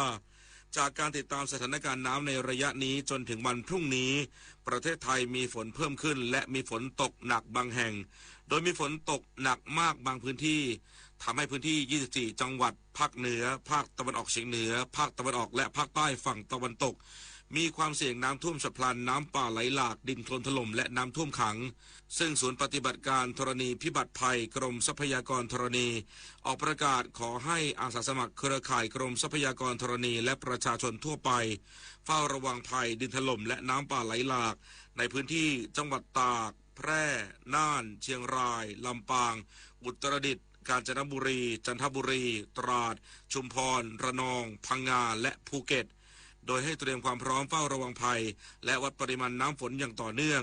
หากเกิดเหตุให้แจ้งเตือนสถานการณ์ดินถล่มและน้ำป่าไหลหลากให้ประชาชนในหมู่บ้านได้รับทราบและแจ้งหน่วยงานที่เกี่ยวข้องพร้อมปฏิบัติตามแผนเฝ้าระวังด้วยต่อจากนี้ไปขอเชิญรับฟังเสียงจากใจไทยคู่ฟ้ากรุงเทพมหานครติดอันดับ1 ใน 5จุดหมายปลายทางยอดนิยมของนักท่องเที่ยวทั่วโลกในช่วงฤดูร้อนจากการจัดอันดับของ Booking.com แพลตฟอร์มจองที่พักระดับโลกสะท้อนถึงเสน่ห์ความน่าหลงไหลและศักยภาพของเมืองหลวงไทยในฐานะแหล่งท่องเที่ยวระดับโลกค่ะโดยจุดเด่นทั้งทางด้านวัฒนธรรมวิถีชีวิตและแหล่งท่องเที่ยวที่หลากหลายนะคะกรุงเทพมหานครจึงสามารถตอบโจทย์นักเดินทางยุคใหม่ที่มองหาประสบการณ์ที่มากกว่าสถานที่ซึ่งเป็นเทรนด์ที่มาแรงของปีนี้ค่ะจากข้อมูลล่าสุดค่ะพบว่าประเทศไทยมีนักท่องเที่ยวสะสมแล้วกว่า19ล้านคนโดย5อันดับประเทศที่เดินทางเข้าไทยมากที่สุดได้แก่ประเทศจีนมาเลเซียอินเดียรัสเซียและเกาหลีใต้เพราะทุกรอยยิ้มของคนไทยคือเหตุผลที่ทั่วโลกอยากมาเยือนรัฐบาลจึงทำหน้าที่ผลักดันประเทศไทยให้เป็นจุดหมายที่ทุกคนจดจำอย่างน่าภาคภูมิใจค่ะสื่อสารภารกิจรัฐบาลกับดิฉันศศิการวัฒนจันทร์รองโฆษกประจำสำนักนายกรัฐมนตรีการปฏิบัติราชการนั้นไม่ว่าจะเป็นงานส่วนใดในตำแหน่งหน้าที่ใดก็ล้วนมีผลต่อชาติบ้านเมืองและประชาชนทั้งสิ้นข้าราชการทุกฝ่ายทุกระดับไม่ว่าจะทำการใดจึงต้องคิดให้ดีให้รอบด้านโดยคำนึงถึงผลที่จะเกิดขึ้นทั้งในระยะสั้นระยะยาวเสียก่อนแล้วปฏิบัติงานทุกอย่างให้ถูกต้องเหมาะสมด้วยสติปัญญาความสามารถและใจที่สุจริตเป็นธรรมพระบรมราโชวาทพระบาทสมเด็จพระเจ้าอยู่หัวเนื่องในวันข้าราชการพลเรือน1 เมษายน 2568ชีวิตมนุษย์มีสุขมีทุกข์ดีใจเสียใจผ่านอุปสรรคและปัญหามากมายในแต่ละวันสงบนิ่งแล้วย้อนมองตัวเองวันนี้วันพระ น้อมนำธรรมะสู่ชีวิตเตือนสติคนไทยทั้งชาติสถานีวิทยุกระจายเสียงแห่งประเทศไทย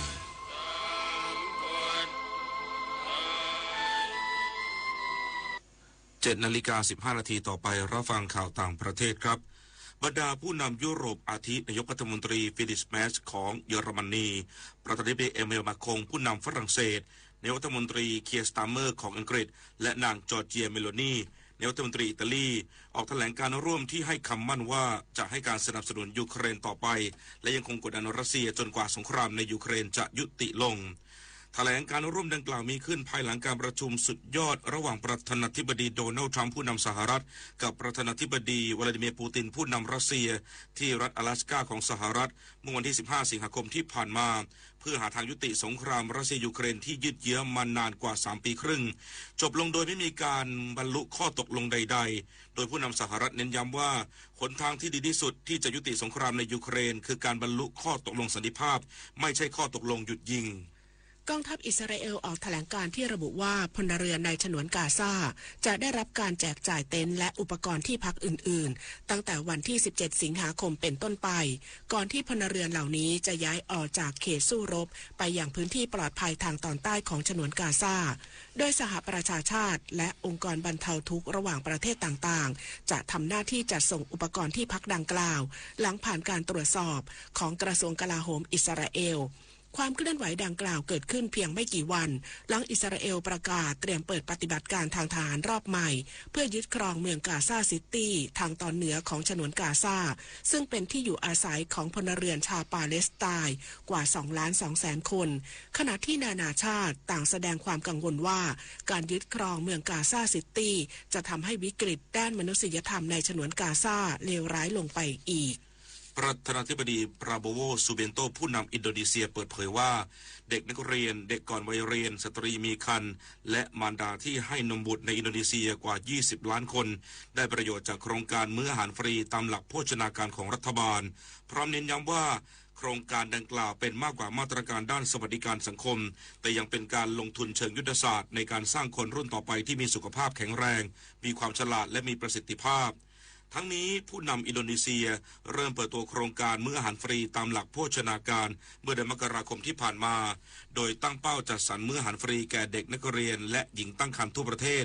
เกือบ83 ล้านคนภายในปี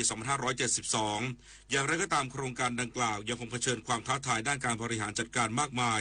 ซึ่งรวมถึงการจัดตั้งโรงครัวการจัดการห่วงโซ่อุปทานและการฝึกอบรมเจ้าหน้าที่สำนักข่าวต่างประเทศรายงานว่ายอดผู้เสียชีวิตจากเหตุฝนตกหนักและน้ำท่วมฉับพลันในพื้นที่ทางตะวันตกเฉียงเหนือของปากีสถานเพิ่มขึ้นเป็นอย่างน้อย320 รายในจำนวนนี้กว่า300 รายอยู่ในจังหวัดไคเบอร์ปันตูนควาซึ่งมีพื้นที่ส่วนใหญ่เป็นภูเขานอกจากนี้ยังมีรายงานว่าอาคารบ้านเรือนโครงสร้างพื้นฐานต่างๆและพื้นที่เกษตรกรรมได้รับความเสียหายเป็นวงกว้างขณะเดียวกันเจ้าหน้าที่กู้ภัยกว่า 2,000 คนเร่งค้นหาผู้สูญหายใต้ซากน้ำท่วมและให้ความช่วยเหลือผู้ประสบภัยโดยเฉพาะอย่างยิ่งผู้ที่ยังคงติดอยู่ในพื้นที่น้ำท่วมท่ามกลางความยากลำบากในการจัดส่งความช่วยเหลือโดยเฉพาะเครื่องจักรหนักและรถพยาบาลเนื่องจากฝนที่ยังตกลงมาอย่างต่อเนื่องและถนนในหลายพื้นที่ถูกตัดขาดต่อไปรับฟังข่าวกีฬาค่ะศึกฟุตบอลหญิงชิงแชมป์อาเซียน 2025 รอบรองชนะเลิศที่รัชชัยสเตเดียมเมืองไฮฟองประเทศเวียดนามทีมฟุตบอลหญิงทีมชาติไทยนำทัพโดยชัชวาลรอดทองกองหลังกัปตันทีมแพ้ให้กับทีมชาติเมียนมา1-2ทัพชบาแก้วต้องไปชิงอันดับ3กับทีมชาติเวียดนามในวันที่19 สิงหาคมนี้เวลา 16 นาฬิกาถ่ายทอดสดทางททบ 5 SD และ Facebook Page FA Thailandมหกรรมกีฬาเดอะเวิลด์เกมครั้งที่12ที่เมืองเฉิงตูสาธารณรัฐประชาชนจีนในกีฬาเปตอง2นักกีฬาไทยที่พ่ายมาในรอบตัดเชือกนันทวันเฟื่องสนิทและรัชตะคำดีลงเล่นในแมตช์แก้ตัวลุ้นเหรียญรางวัลผลปรากฏว่านันทวันสามารถแก้ตัวได้สำเร็จเอาชนะซาดรินพอยช็อตจากฝรั่งเศส28-23ทำให้คว้าเหรียญทองแดงมาครองส่วนประเภทชูตติ้งชายรัชตะคำดีก็ทำสำเร็จเช่นกันเอาชนะโมฮัมเหม็ดคาเลตบูกรีบ้าจากตูนิเซีย44-32คว้าเหรียญทองแดงได้เช่นกัน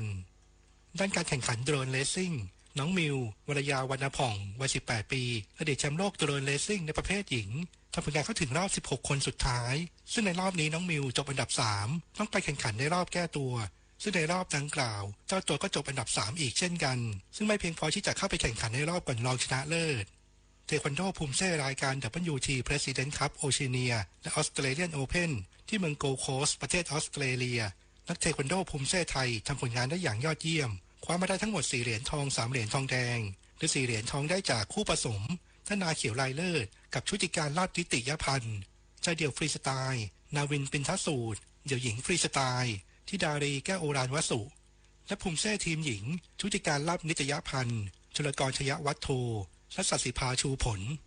ส่วน3เหรียญทองแดงได้จากชายเดี่ยวภูมิเซ่อัจฉริยะเกิดแก้วเดี่ยวหญิงฟรีสไตล์วัชรกุลลิ้มจิตรกรและภูมิเซ่ทีมชายศิปกรเวชกรปฏิวงศ์ธนาเขียวลายเลิศและนาวินปินทสูตรทั้งนี้นักกีฬาเทควันโดทีมชาติไทยประเภทท่ารำจะแข่งขันต่อในรายการออสเตรเลียนโอเพ่นวันที่17สิงหาคมนี้เทนนิสเยาวชนนานาชาติรายการ GS Bank ITF Junior World Tennis Tour 2025 สัปดาห์ที่2ที่ศูนย์พัฒนากีฬาเทนนิสแห่งชาติเมืองทองธานีในรอบชิงชนะเลิศชายเดี่ยวคุณานันท์พันธราธรดาวรุ่งไทยมืออันดับ1ของรายการโคชนะหลี่หยานฮงมืออันดับ2จากจีน6-2ทั้ง2เซตคุณานันท์คว้าแชมป์ชายเดี่ยวในคะแนนสะสมอันดับเยาวชนโลก30คะแนนด้านหญิงเดี่ยวโชติรินแก้วเก่ามือวางอันดับ11ของรายการหุดเอาชนะธนิตาหงหยกมือวางอันดับ1 6-3ทั้ง2เซตโชติรินคว้าแชมป์หญิงเดี่ยวในคะแนนสะสมอันดับเยาวชนโลก30คะแนนพิจิตรกาญจนกุลรายงานต่อไปรับฟังพยากรณ์อากาศค่ะพยากรณ์อากาศ24ชั่วโมงข้างหน้าประเทศไทยมีฝนอยู่ในเกณฑ์กระจายถึงเกือบทั่วไปและมีฝนตกหนักบางแห่งโดยมีฝนตกหนักมากบางพื้นที่ในภาคตะวันออกขอให้ประชาชนโดยเฉพาะบริเวณจังหวัดแม่ฮ่องสอนตากพิษณุโลกเพชรบูรณ์จันทบุรีและตราดระวังอันตรายจากฝนตกหนักถึงหนักมากและฝนที่ตกสะสมซึ่งอาจทำให้เกิดน้ำท่วมฉับพลันและน้ำป่าไหลหลากโดยเฉพาะพื้นที่ลาดเชิงเขาใกล้ทางน้ำไหลผ่านและพื้นที่ลุ่มเนื่องจากร่องมรสุมพาดผ่านภาคเหนือตอนล่างและภาคตะวันออกเฉียงเหนือเข้าสู่หย่อมความกดอากาศต่ำกำลังแรงบริเวณทะเลจีนใต้ตอนบนประกอบกับมรสุมตะวันตกเฉียงใต้กำลังค่อนข้างแรงพัดปกคลุมทะเลอันดามันประเทศไทยและอ่าวไทยสำหรับคลื่นลมบริเวณทะเลอันดามันตอนบนมีกำลังค่อนข้างแรงโดยมีคลื่นสูง 2-3 เมตรบริเวณที่มีฝนฟ้าคะนองคลื่นสูงมากกว่า3เมตรส่วนทะเลอันดามันตอนล่างและอ่าวไทยตอนบนมีคลื่นสูงประมาณ2เมตรบริเวณที่มีฝนฟ้าคะนองคลื่นสูงมากกว่า2เมตรขอให้ชาวเรือเดินเรือด้วยความระมัดระวังและหลีกเลี่ยงการเดินเรือในบริเวณที่มีฝนฟ้าคะนองสำหรับเรือเล็กบริเวณทะเลอันดามันตอนบนควรงดออกจากฝั่งจนถึงวันที่17สิงหาคมนี้ไว้ด้วยพยากรณ์อากาศตั้งแต่เช้าวันนี้จนถึงเช้าวันพรุ่งนี้ภาคเหนือมีฝนฟ้าคะนอง70%ของพื้นที่และมีฝนตกหนักบางแห่งบริเวณจังหวัดแม่ฮ่องสอนเชียงใหม่ลำพูนลำปางแพร่อุตรดิตถ์สุโขทัยตากกำแพงเพชรพิษณุโลกพิจิตรและเพชรบูรณ์ภาคตะวันออกเฉียงเหนือมีฝนฟ้าคะนอง70%ของพื้นที่และมีฝนตกหนักบางแห่งบริเวณจังหวัดชัยภูมิบึงกาฬสกลนครนครพนมมุกดาหารอำนาจเจริญนครราชสีมาและอุบลราชธานีภาคกลางมีฝนฟ้าคะนอง70%ของพื้นที่และมีฝนตกหนักบางแห่งบริเวณจังหวัดนครสวรรค์อุทัยธานีชัยนาทลพบุรีสระบุรีและกาญจนบุรีภาคตะวันออกมีฝนฟ้าคะนอง80%ของพื้นที่และมีฝนตกหนักถึงหนักมากบางแห่งบริเวณจังหวัดนครนายกปราจีนบุรีสระแก้วฉะเชิงเทราชลบุรีระยองจันทบุรีและตราดทะเลมีคลื่นสูงประมาณ2เมตรบริเวณที่มีฝนฟ้าคะนองคลื่นสูงมากกว่า2เมตรภาคใต้ฝั่งตะวันออกมีฝนฟ้าคะนอง60%ของพื้นที่และมีฝนตกหนักบางแห่งบริเวณจังหวัดประจวบคีรีขันธ์และชุมพรตั้งแต่จังหวัดสุราษฎร์ธานีขึ้นมาลมตะวันตกเฉียงใต้ความเร็ว 20-35 กิโลเมตรต่อชั่วโมงทะเลมีคลื่นสูง 1-2 เมตรห่างฝั่งคลื่นสูงประมาณ2เมตรบริเวณที่มีฝนฟ้าคะนองคลื่นสูงมากกว่า2เมตรตั้งแต่จังหวัดนครศรีธรรมราชลงไปลมตะวันตกเฉียงใต้ความเร็ว 15-35 กิโลเมตรต่อชั่วโมงทะเลมีคลื่นสูงประมาณ1เมตรห่างฝั่งคลื่นสูง 1-2 เมตรบริเวณที่มีฝนฟ้าคะนองคลื่นสูงมากกว่า2เมตรภาคใต้ฝั่งตะวันตกมีฝนฟ้าคะนอง60%ของพื้นที่และมีฝนตกหนักบางแห่งบริเวณจังหวัดระนองและพังงาตั้งแต่จังหวัดภูเก็ตขึ้นมาลมตะวันตกเฉียงใต้ความเร็ว 20-40 กิโลเมตรต่อชั่วโมงทะเลมีคลื่นสูง 2-3 เมตรบริเวณที่มีฝนฟ้าคะนองคลื่นสูงมากกว่า3เมตรตั้งแต่จังหวัดกระบี่ลงไปลมตะวันตกเฉียงใต้ความเร็ว 20-35 กิโลเมตรต่อชั่วโมงทะเลมีคลื่นสูงประมาณ2เมตรบริเวณที่มีฝนฟ้าคะนองคลื่นสูงมากกว่า2เมตรกรุงเทพมหานครและปริมณฑลมีฝนฟ้าคะนอง70%ของพื้นที่และมีฝนตกหนักบางแห่งสภาวะระดับน้ำในแม่น้ำเจ้าพระยาที่หน้ากองบัญชาการกองทัพเรือคำนวณโดยกรมอุทกศาสตร์กองทัพเรือวันนี้น้ำขึ้นเต็มที่เวลา 13:20 นาทีสูงกว่าระดับทะเลปานกลาง80เซนติเมตรและเวลา 22:08 นาทีสูงกว่าระดับทะเลปานกลาง1เมตร32เซนติเมตรน้ำลงเต็มที่เวลา 6:44 นาทีต่ำกว่าระดับทะเลปานกลาง42เซนติเมตรเวลา 16:15 นาทีสูงกว่าระดับทะเลปานกลาง66เซนติเมตร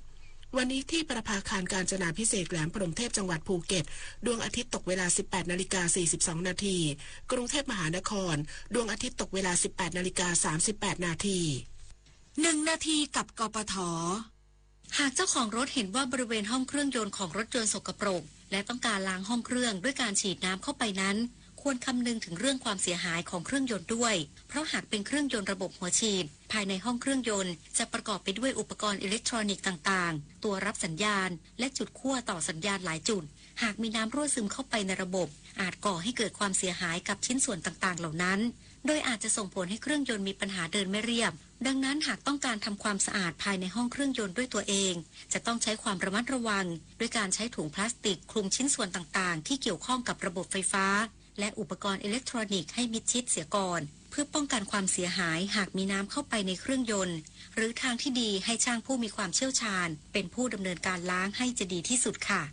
ด้วยความปรารถนาดีจากกรมประชาสัมพันธ์และกองทุนเพื่อความปลอดภัยในการใช้รถใช้ถนนกรมการขนส่งทางบกกระทรวงคมนาคมรู้รักภาษาไทยโดยความร่วมมือของสำนักงานราชบัณฑิตยสภาและกรมประชาสัมพันธ์วันนี้เสนอคำว่าแอปเปิลมีถิ่นกำเนิดในประเทศอิหร่านปัจจุบันแพร่หลายไปทั่วทั้งทวีปยุโรปและอเมริกาแอปเปิลจัดเป็นผลไม้เมืองหนาวที่นิยมรับประทานกันสำหรับประเทศไทยมีปลูกในภาคเหนือเช่นดอยอ่างขางแอปเปิลนิยมรับประทานเป็นผลไม้สดอาจใช้ปรุงอาหารได้ด้วยเช่นสลัดแยมพายเป็นต้นแอปเปิลประกอบไปด้วยวิตามินและแร่ธาตุที่มีความสำคัญอย่างมากต่อร่างกายเช่นวิตามิน A B1 B2 B3 B5 B6 กรดโฟลิกวิตามิน C แคลเซียมแมกนีเซียมโพแทสเซียมฟอสฟอรัสสังกะสีธาตุเหล็กและยังประกอบไปด้วยคาร์โบไฮเดรตไขมันและโปรตีนผู้มีคำถามการใช้ภาษาไทยสอบถามได้ที่ www.orst.go.th สาระนานากับสารานุกรมไทยวันนี้เสนอตอนร่องรอยสัตว์ดึกดำบรรพ์ร่องรอยสัตว์ดึกดำบรรพ์คือร่องรอยที่เกิดขึ้นจากการกระทำของสัตว์และถูกประทับไว้ในชั้นหินซึ่งไม่ใช่ชิ้นส่วนของสิ่งมีชีวิตแต่ร่องรอยเหล่านี้สามารถบอกเล่าเรื่องราวสภาพแวดล้อมและพฤติกรรมของสัตว์ได้เช่นรอยเท้าหรือแนวทางเดินรูหรือรอยชอนชัยหรือมูลของสัตว์การศึกษาซากดึกดำบรรพ์ช่วยให้เราเรียนรู้ประวัติและวิวัฒนาการของสิ่งมีชีวิตทั้งการสูญพันธุ์และการเกิดใหม่รวมทั้งทราบประวัติความเป็นมาของโลกว่ามีเหตุการณ์ใดเกิดขึ้นในช่วงเวลาใดติดตามเพิ่มเติมและฟังย้อนหลังได้ที่ Facebook YouTube Line และ Instagram @ สารานุกรมไทยและ www.saranukromthai.or.th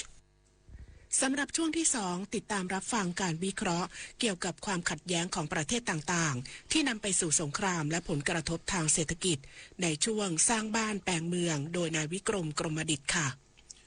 ประเทศชาติจะเป็นปึกแผ่นมั่นคงได้ก็โดยคนไทยทุกหมู่เหล่าพร้อมเพรียงกันปฏิบัติหน้าที่ของตนโดยมีอุดมคติและจุดมุ่งหมายอย่างเดียวกันคือประโยชน์สุขของทุกคนในชาติพระบรมราโชวาทพระบาทสมเด็จพระเจ้าอยู่หัวจุฑามาสรักษาพันธ์บรรณาธิการข่าวอรัญญาชมชื่นและพฤทธิ์แก้วพิบูลอ่านอย่ามาห้ามต้องกู้อีกต้องแทงอีกเดิมพันไปเลยหมดหน้าตักน้อยผีพนันเข้าสิงต้องเจอไอเทมเด็ดแม่หมอยันรู้ทันเจ้ามือครั้งแรกติดใจครั้งต่อไปติดพนันล็อกผลให้แพ้ยิ่งเล่นยิ่งเสียผู้สารเสกสติก่อนเงินเก็บหายก่อนความเชื่อใจจากครอบครัวหมดลบแอปลบเว็บพนันทิ้งทำกิจกรรมสร้างสรรค์หรือปรึกษาสายด่วนเลิกพนันโทร1323หยุดวงจรพนันออนไลน์ชีวิตคุณมีค่ามากกว่านั้น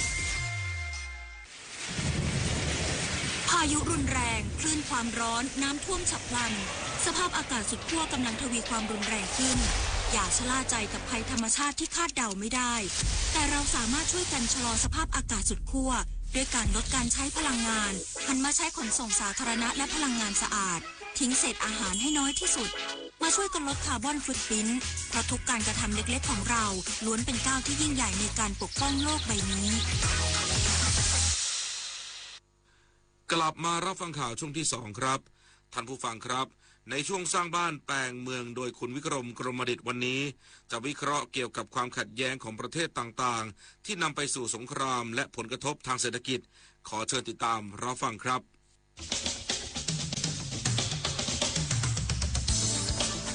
สร้างบ้านแปลงเมืองโดยวิกรมกรมดิษฐ์สวัสดีครับท่านผู้ฟังที่รักทุกท่านครับรายการสร้างบ้านแปลงเมืองคุยมาครั้งที่3แล้วเราวันนี้ก็ยังอยู่กับคำว่าโลกกับสงครามเราคงจะเห็นนะครับว่าสงครามในปัจจุบันนี้หลากหลายเหลือเกินไม่ว่าจะเป็นสงครามการค้าที่น่าจะใกล้สรุปจบกันทั้งหมดแล้วหรือจะเป็นสงครามการขัดแย้งในเรื่องของลบพุ่งกันเช่นอย่างกับที่ยูเครนอันนั้นก็ลบพุ่งกันมา4 ปีแล้วยังไม่จบเลยด้วยการสนับสนุนจากทางตะวันตกที่มีให้กับยูเครนต่อสู้กับทางรัสเซียซึ่งสงครามตรงนี้ก็เป็นประเด็นว่าNATOนั้นขยายอิทธิพลเข้าไปสู่ยุโรปตะวันออกจนกระทั่งปัจจุบันนี้รัสเซียก็ทนไม่ไหวเพราะว่าห่างจากชายแดนยูเครนนั้นไปถึงมอสโกรัศมีเพียง500 กิโลเท่านั้นเองฉะนั้นความขัดแย้งในโลกเราอย่างคนที่เห็นนั้นก็คือยืดเยื้อแล้วก็รุนแรงตามไปด้วยสงครามตะวันออกกลางอันนี้ก็ยังไม่ทราบเหมือนกันว่าเมื่อไหร่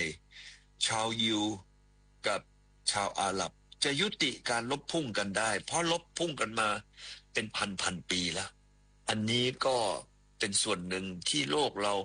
ต้องสูญเสียพลังงานสูญเสียทรัพย์สินสูญเสียชีวิตของผู้คนไปไม่รู้ว่าจะเป็นกี่แสนคนละหรือกี่ล้านคนแล้ววันนี้ยังไม่สามารถที่จะมีจุดจบหรือสิ่งที่เราเรียกกันว่าความขัดแย้งได้เลยและก็ตามมาก็คงใกล้บ้านเราก็คือ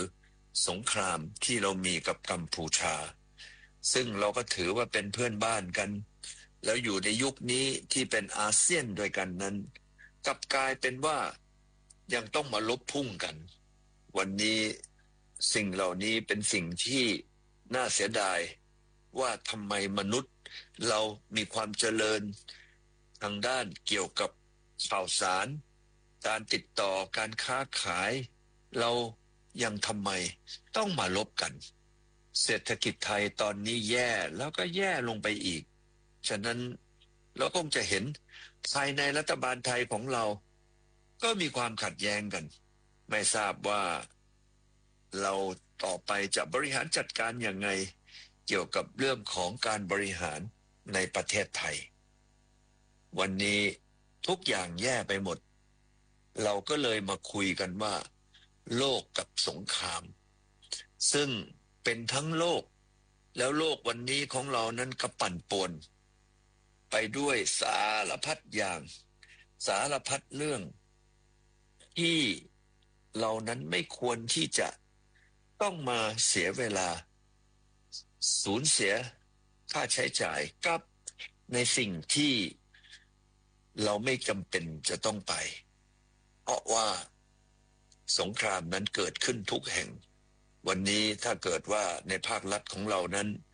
ก็มีความขัดแย้งในเรื่องการเมืองในการบริหารเราก็คงดูไม่ออกเหมือนกันว่าเมื่อไหร่จะจบและจะจบลงด้วยยังไงเพราะประเทศไทยนั้นเราก็เติบโตมาช้ากว่าคนอื่นในช่วง10 ปีที่ผ่านมานั้นเราแทบจะไม่ทิ้งใครไว้ข้างหลังเลยเพราะว่าเขาพัฒนาประเทศของเขาเจริญเติบโตไปได้กว่าประเทศไทยแล้วเราคงจะเห็นนะครับเพื่อนบ้านของเราการเติบโตทางด้านเศรษฐกิจมีขนาด 5-8% ครับในช่วงนี้และในอนาคตก็จะมีโอกาสเพิ่มเติมไปถึง 10%แต่ในประเทศไทยของเรานั้นวันนี้เราเติบโตแค่ประมาณ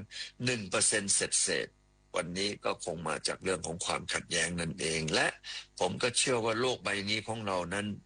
จะได้รับผลกระทบจากความขัดแย้งในรูปภาพรวมใหญ่นั่นก็คือสงครามที่เอ่ยมาทั้งหมดฉะนั้นขอให้แฟนคลับของเรานั้นได้ปรับตัวอย่าใช้เงินโดยสุรุ่ยสุร่ายและก็จะทำอะไรก็ต้องคิดหน้าคิดหลังให้ดีขอบพระคุณทุกท่านครับสวัสดีครับพระบาทสมเด็จพระเจ้าอยู่หัวทรงน้อมนำหลักธรรมอันประเสริฐกันกรองเป็นหนังสือคู่มือชีวิตพร้อมภาพวาดฝีพระหัตถ์4 เล่มได้แก่หลักการชาวพุทธอริยสัจจภาวนาหลักปฏิบัติเพื่อความพ้นทุกข์และแนวทางปฏิบัติธรรมนาวาวังพระราชทานเป็นธรรมทานเพื่อทำนุบำรุงส่งเสริมพระพุทธศาสนาและเป็นเครื่องชี้ทางสว่างแห่งปัญญาให้แก่ประชาชนผู้ที่สนใจสามารถดาวน์โหลดอ่านได้ที่ thammanava.net สำนักงานกปร.ร่วมกับศูนย์ศึกษาการพัฒนาพิกุลทองอันเนื่องมาจากพระราชดำริและจังหวัดนราธิวาสจัดงานชมศูนย์ศึกษาพัฒนาความรู้ดูนิทรรศการครั้งที่ 26 ประจำปี 2568 เพื่อเฉลิมพระเกียรติพระบาทสมเด็จพระเจ้าอยู่หัวและเผยแพร่ผลสำเร็จตามแนวทางพระราชดำริสู่ประชาชนติดตามจากรายงานครับศูนย์ศึกษาการพัฒนาพิกุลทองอันเนื่องมาจากพระราชดำริจังหวัดนราธิวาสเป็นโครงการอันเนื่องมาจากพระราชดำริในพระบาทสมเด็จพระบรมชนกาธิเบศรมหาภูมิพลอดุลยเดชมหาราชบรมนาถบพิตรเพื่อศึกษาค้นคว้าวิจัยทดลองและพัฒนาดินอินทรีย์และดินที่มีปัญหาอื่นๆในพื้นที่พรุเพื่อนำมาใช้ประโยชน์ทางด้านการเกษตรรวมถึงแสวงหาแนวทางและวิธีการพัฒนาด้านต่างๆที่มีความเหมาะสมสอดคล้องกับสภาพพื้นที่ภาคใต้เพื่อให้เป็นต้นแบบแห่งความสำเร็จในพื้นที่อื่นๆโดยทุกปีสำนักงานคณะกรรมการพิเศษเพื่อประสานงานโครงการอันเนื่องมาจากพระราชดำริหรือสำนักงานกปร.ร่วมกับศูนย์ศึกษาการพัฒนาพิกุลทองและจังหวัดนราธิวาสกำหนดจัดงานชมศูนย์ศึกษาพัฒนาความรู้ดูนิทรรศการเพื่อเฉลิมพระเกียรติและน้อมสำนึกในพระมหากรุณาธิคุณพระบาทสมเด็จพระเจ้าอยู่หัวและพระบรมวงศานุวงศ์ทุกพระองค์ตลอดจนเผยแพร่ผลสำเร็จของศูนย์ศึกษาการพัฒนาพิกุลทองในปีนี้เป็นการจัดงานครั้งที่ 26 ระหว่างวันที่ 16 ถึง 18 สิงหาคม 2568 โดยนายพลากร สุวรรณรัตน์องคมนตรีประธานเปิดงานกล่าวว่าเป็นความปราบปลื้มยิ่งนักที่ได้จัดงานขึ้นเพื่อร่วมแสดงความจงรักภักดีแด่พระบาทสมเด็จพระเจ้าอยู่หัวการจัดงานครั้งนี้นับเป็นโอกาสที่สำคัญยิ่งที่ทุกภาคส่วนได้มาร่วมกันแสดงความจงรักภักดีแด่พระบาทสมเด็จพระเจ้าอยู่หัวทั้งนี้การดำเนินงานของศูนย์ศึกษาการพัฒนาพิกุลทองอันเนื่องมาจากพระราชดำริแห่งนี้คือตัวอย่างแห่งความสำเร็จในการพัฒนาตามแนวพระราชดำริที่สามารถให้ประชาชนในพื้นที่ได้เข้ามาเรียนรู้และนำไปปรับใช้ในชีวิตของตนเองรวมทั้งสามารถนำไปสู่การพึ่งตนเองได้อย่างยั่งยืนต่อไปด้านนางสุพร ตรีนรินทร์เลขาธิการกปร.กล่าวว่าภายในงานมีกิจกรรมหลากหลายรูปแบบทั้งการจัดแสดงนิทรรศการการเสวนาการฝึกอบรมส่งเสริมอาชีพการประกวดผลผลิตทางการเกษตรการให้บริการต่างๆและการจำหน่ายผลผลิตทางการเกษตรและสินค้าแปรรูปของโครงการฟาร์มตัวอย่างในสมเด็จพระนางเจ้าสิริกิติ์พระบรมราชินีนาถพระบรมราชชนนีพันปีหลวงศูนย์ศึกษาการพัฒนาพิกุลทองได้ดูแลรักษาพิพิธภัณฑ์ธรรมชาติที่มีชีวิตซึ่งเปรียบเสมือนตัวอย่างแห่งความสำเร็จการศึกษาและการพัฒนาที่จะสามารถเสริมสร้างคุณภาพชีวิตที่ดีขึ้นให้แก่ราษฎรพร้อมทั้งเผยแพร่ผลสำเร็จจากการดำเนินงานไปถ่ายทอดสู่พี่น้องประชาชนและนำไปปฏิบัติต่อตนเองและชุมชนได้รับประโยชน์สุขโดยทั่วกันทั้งนี้ขอเชิญชวนประชาชนร่วมเที่ยวชมงานที่ศูนย์ศึกษาการพัฒนาพิกุลทองหรือรับชมงานผ่านทางเพจ Facebook ศูนย์ศึกษาการพัฒนาพิกุลทองอันเนื่องมาจากพระราชดำริพร้อมน้อมนำแนวคิดและการพัฒนาตามแนวพระราชดำริของโครงการศูนย์ศึกษาการพัฒนาพิกุลทองไปปรับประยุกต์ใช้ในการดำเนินชีวิตพัฒนาสู่ความยั่งยืนประพิชานันท์เทพรักษ์สวท นราธิวาสรายงาน ประชาชนจังหวัดอุบลราชธานีขอบคุณรัฐบาลที่มอบบ้านน็อกดาวน์ผ่านโครงการบ้านเพื่อคนไทยช่วยเหลือผู้ได้รับผลกระทบจากเหตุปะทะชายแดนไทยกัมพูชาแสดงถึงความใส่ใจในการดูแลประชาชนอย่างทั่วถึงติดตามได้จากรายงานพิเศษนี้ค่ะผลพวงจากเหตุปะทะตามแนวชายแดนไทยกัมพูชาที่เกิดขึ้นเมื่อช่วงปลายเดือนกรกฎาคม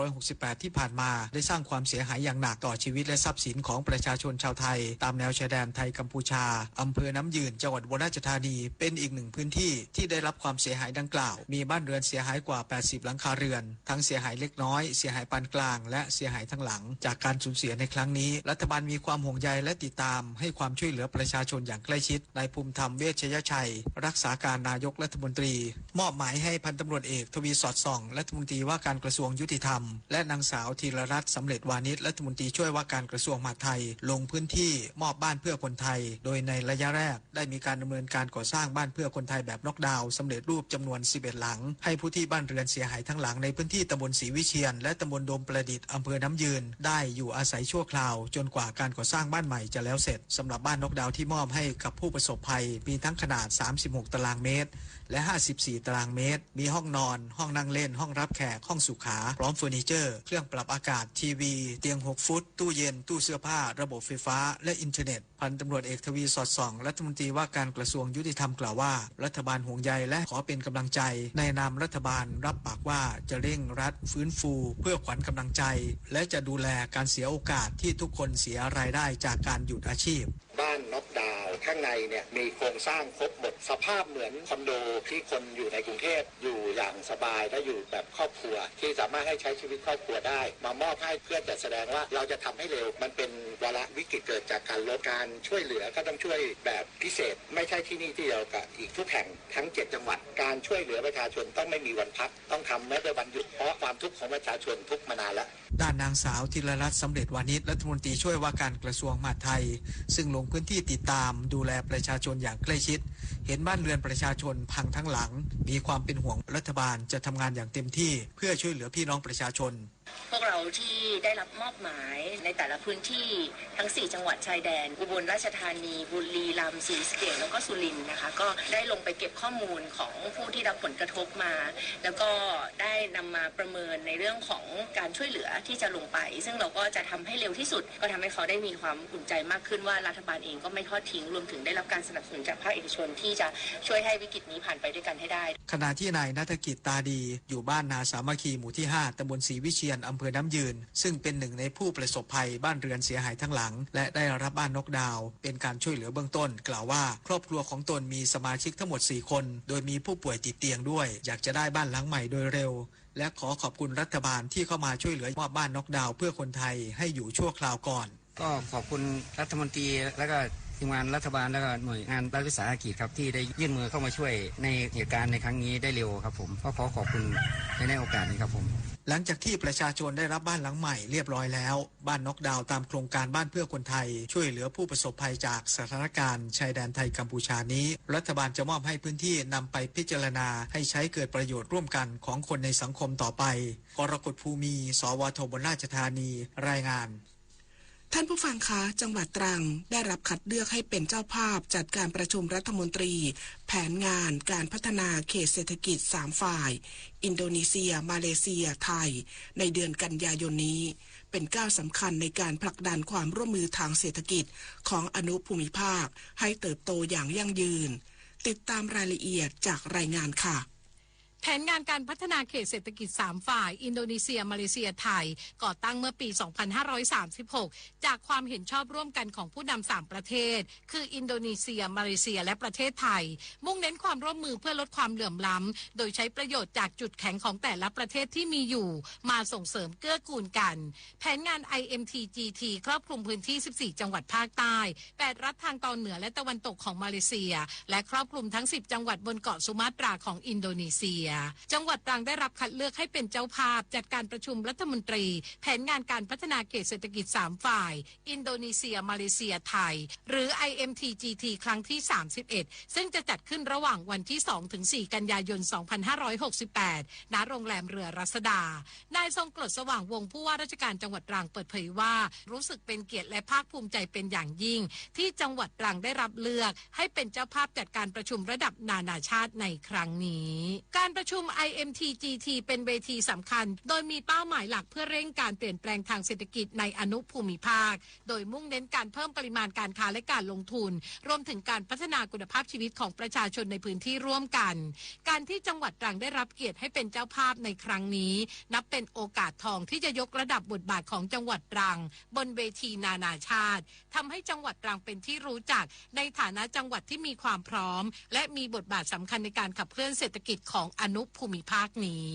เป็นโอกาสทองที่จะยกระดับบทบาทของจังหวัดเราในเวทีนานาชาตินะครับซึ่งเราจะแสดงศักยภาพของเราให้ผู้นำระดับรัฐมนตรีผู้แทนจากประเทศสมาชิกทั้ง3ประเทศและองค์กรระหว่างประเทศได้รับรู้นะครับทำให้จังหวัดตรังเป็นที่รู้จักในฐานะจังหวัดที่มีความพร้อมมีบทบาทสำคัญในการขับเคลื่อนเศรษฐกิจของอนุภูมิภาคของ3ประเทศเป็นโอกาสในการดึงดูดความสนใจจากพันธมิตรทั้งหลายเพื่อพัฒนาจังหวัดของเราให้เป็นพื้นที่ที่นำร่องในโครงการสำคัญหลากหลายโครงการเช่นการเป็นเมืองสีเขียวหรือเมืองท่องเที่ยวเชิงคุณภาพอีกด้วยทั้งนี้ไทยเป็นประเทศที่มีบทบาทสำคัญใน IMTGT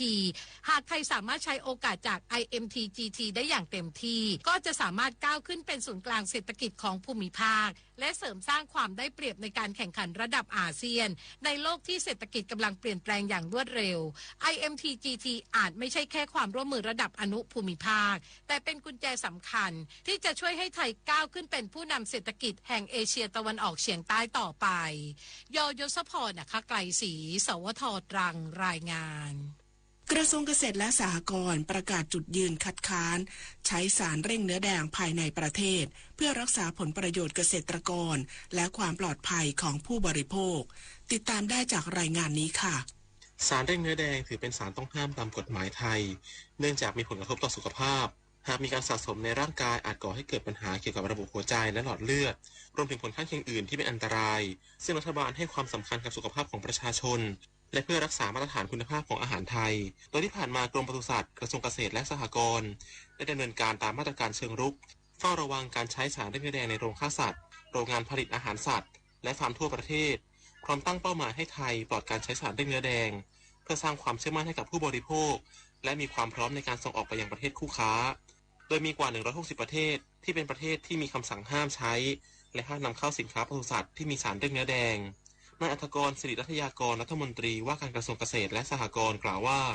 หลังจากที่ไทยบรรลุข้อตกลงอัตราภาษีศุลกากรตอบโต้ของสหรัฐเกษตรกรได้มีความกังวลจากท่าทีที่จะมีการนำเข้าเนื้อสุกรจากสหรัฐเนื่องจากสหรัฐอนุญาตให้ใช้สารเร่งเนื้อแดงในการเลี้ยงหมูในส่วนของกระทรวงเกษตรและสหกรณ์ได้มีการนัดหารือกับผู้ที่มีส่วนเกี่ยวข้องเกี่ยวกับความห่วงใยเพื่อให้ตัวแทนการเจรจารับทราบและคำนึงถึงประโยชน์ของเกษตรกรไทยและทุกประเด็นที่เกี่ยวข้องในการเจรจาจะต้องไม่ทำให้เกิดผลกระทบต่อเกษตรกรโดยภาพรวมในประเทศรวมทั้งต้องให้ความสำคัญและเข้มงวดเรื่องของมาตรฐานสินค้าเกษตรให้มากขึ้นอีกด้วยเราในฐานะกระทรวงเกษตรและสหกรณ์ที่มีความใกล้ชิดกับสมาคมอยู่แล้วเนี่ยมีการนัดมาพูดคุยกันเพื่อที่ได้รับทราบถึงความห่วงใยต่อสถานการณ์ที่พี่น้องที่เป็นตัวแทนสมาคมต่างๆเนี่ยเขาอยากจะสื่อสารให้เรานะครับเพื่อที่เราจะไปสื่อสารให้คนที่ดูแลรับผิดชอบในการเจรจาในเรื่องนี้เนี่ยให้คำนึงถึงผลกระทบที่จะเกิดกับพี่น้องของเราต่อไปนะครับแล้วก็ยืนยันว่าทุกความเห็นที่ออกจากกระทรวงเกษตรและสหกรณ์เนี่ยเป็นความเห็นที่ถูกกันกรองมาว่าเราจะไม่ทำให้พี่น้องเกษตรกรเนี่ยภาคการเกษตรเนี่ยได้รับความเดือดร้อนหรือว่าเดือดร้อนน้อยที่สุดรัฐมนตรีว่าการกระทรวงเกษตรและสหกรณ์ได้ยืนยันว่ากระทรวงเกษตรและสหกรณ์ไม่เห็นด้วยกับการอนุญาตให้ใช้สารเร่งเนื้อแดงในเนื้อสัตว์ในประเทศไทยซึ่งจุดยืนนี้อาจไม่สอดคล้องกับแนวทางของทีมไทยแลนด์ที่ไปเจรจาแก้ไขปัญหาภาษีนำเข้ากับสหรัฐหรือไม่นั้นในฐานะที่กำกับดูแลกระทรวงเกษตรและสหกรณ์ต้องรักษาจุดยืนในการรักษาผลประโยชน์ของเกษตรกรและความปลอดภัยของประชาชนผู้บริโภคเป็นหลักผมขอยืนยันในจุดยืนของผมว่าผมเนี่ยเป็นห่วงความปลอดภัยของพี่น้องผู้บริโภคคนไทยเป็นหลักนะครับณวันนี้ผมยังไม่เห็นด้วยกับการอนุญาตให้มีการใช้สารเร่งเนื้อแดงในเนื้อสัตว์ที่จะอยู่ในประเทศไทยนะครับ ผมให้กำลังใจเสมอนะครับแล้วก็พร้อมที่จะให้ความร่วมมือกับทีมเจรจานะครับทีมไทยแลนด์นะครับแต่ว่าในฐานะที่เป็นเจ้ากระทรวง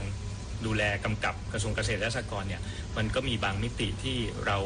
ต้องรักษาจุดยืนของเรานะครับสำหรับความกังวลเกี่ยวกับการเปิดการนำเข้าเนื้อหมูจากสหรัฐขณะนี้ยังไม่มีความชัดเจนในการดำเนินการดังกล่าวเป็นเพียงการคาดการณ์หลังจากไทยบรรลุข้อตกลงอัตราภาษีนำเข้าสินค้ากับสหรัฐเท่านั้นเชื่อว่าคณะเจรจาทีมไทยแลนด์มีความตั้งใจและเจตนาที่ดีที่ต้องการให้ได้ข้อเสนอที่ดีที่สุดสำหรับประเทศไทยและคำนึงถึงผลกระทบในมิติต่างๆอย่างรอบด้านซึ่งจะส่งผลกระทบต่อประชาชนไทยชวนันท์มาลีรายงานยังสมาร์ทฟาร์มเมอร์จังหวัดภูเก็ตพัฒนาสวนมะพร้าวสู่แหล่งท่องเที่ยวเชิงเกษตรที่สร้างรายได้และส่งเสริมเศรษฐกิจชุมชนให้เกษตรกรไทยรายละเอียดติดตามจากรายงานค่ะท่ามกลางความเร่งรีบของสังคมเมืองใจกลางอำเภอถลางจังหวัดภูเก็ตยังมีสวนผลไม้เล็กๆแห่งหนึ่งที่อบอวลไปด้วยความรักความตั้งใจของเกษตรกรรุ่นใหม่ผู้เชื่อว่าการทำการเกษตรไม่จำเป็นต้องอยู่ห่างไกลความเจริญแต่ยังสามารถเติบโตอยู่ท่ามกลางผู้คนด้วยหัวใจที่เข้าใจธรรมชาติและพร้อมเปิดพื้นที่ให้ทุกคนได้เข้ามาสัมผัสความเรียบง่ายที่มีคุณค่า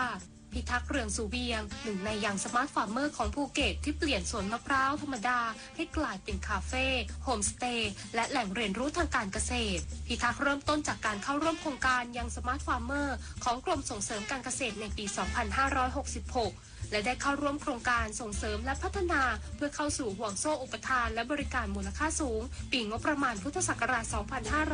2568 ซึ่งมีวัตถุประสงค์เพื่อยกระดับรายได้และความเป็นอยู่ของเกษตรกรตามนโยบายของกระทรวงเกษตรและสหกรณ์และนำความรู้ที่ได้มาพัฒนาสวนสร้างมาตรฐานเพิ่มมูลค่าและแตกลายธุรกิจใหม่ในรูปแบบที่คนรุ่นใหม่เข้าถึงง่ายผมมาพัฒนาสวนตรงนี้โดยการที่จะเพิ่มมูลค่าของผลผลิตโดยการที่เอามะพร้าวเนี่ยมาแปรรูปเป็นน้ำมะพร้าวขายใส่ขวดนะครับแล้วก็สร้างคาเฟ่ในสวนเพื่อที่จะให้คนเข้ามาแล้วก็มาซื้อผลผลิตในสวนหลังจากนั้นเนี่ยผมก็มาสร้างฟาร์มสเตย์เป็นที่พักให้คนที่อยากจะเข้ามาในสวนมาพักมาใช้ชีวิตแล้วก็มาสร้างมูลค่าให้กับสวนเพิ่มมากขึ้นด้วยครับ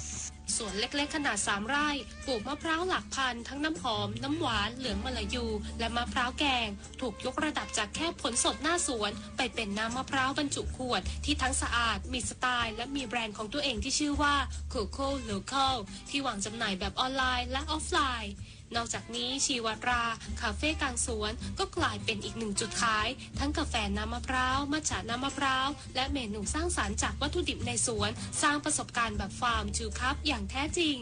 และเพื่อให้ครบจบแบบ One Stop Farm พิทักษ์ยังเปิดโฮมสเตย์กลางสวนให้นักท่องเที่ยวได้มาใช้ชีวิตแบบเกษตรจริงๆเก็บมะพร้าวเองดื่มเองชิมทุเรียนจากต้นสนุกได้ทั้งครอบครัว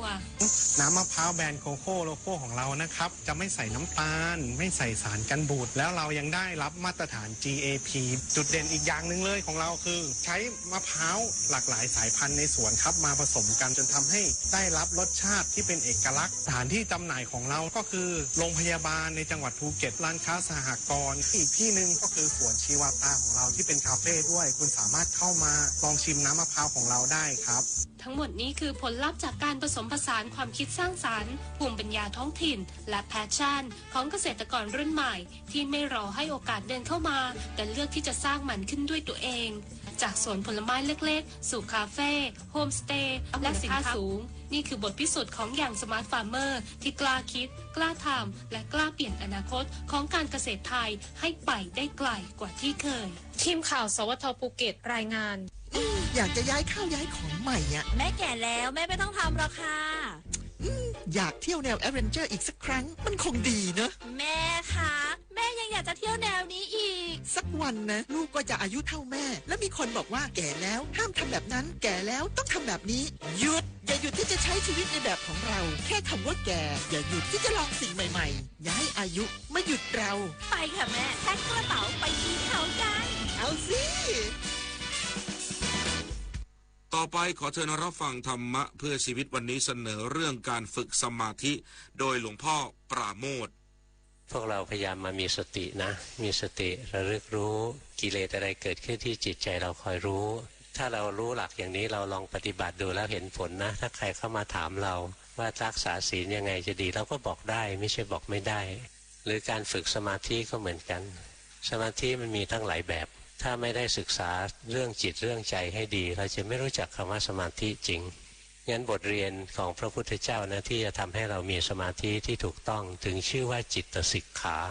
ต้องเรียนเรื่องจิตถ้าไม่เรียนเรื่องจิตเราจะไม่ได้สมาธิที่ถูกต้องเลยอย่างศีลสิกขาและวิธีรักษาศีลตั้งใจไว้ก่อนเนี่ยต่อมาก็พัฒนาศีลขึ้นมาเป็นอินทรียสังวรศีลตาหูจมูกลิ้นกายใจกระทบอารมณ์นะกิเลสอะไรเกิดที่จิตใจมีสติรู้ทันแค่นี้แหละศีลมันก็มาละไม่ได้ห้ามตาหูจมูกลิ้นกายใจกระทบนะกระทบได้แต่กระทบแล้วถ้ากิเลสเกิดที่จิตใจมีสติรู้ทันเท่านี้แหละศีลก็เกิด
ชาติและเพลงชาติไทย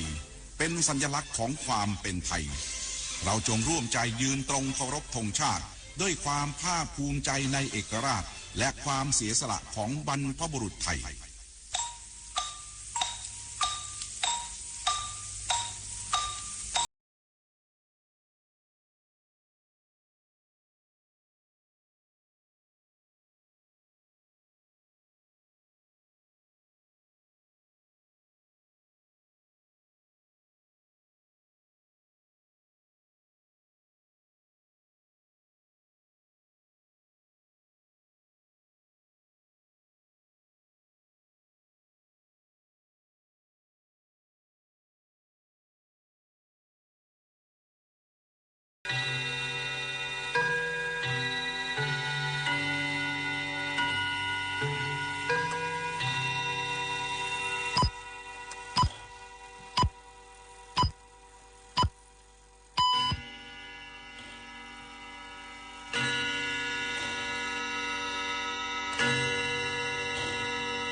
ลา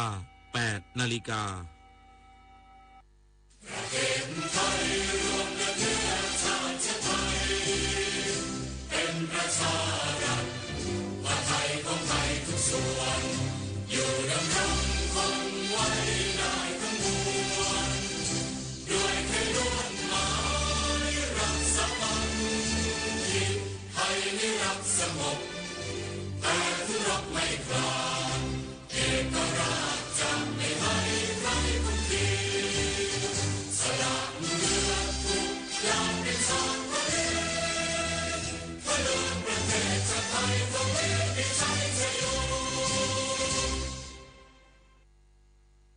รักชาติศาสตร์กษัตริย์ช่วยกันขจัดภัยให้บ้านเมืองวิทยุแห่งประเทศไทยให้ความรู้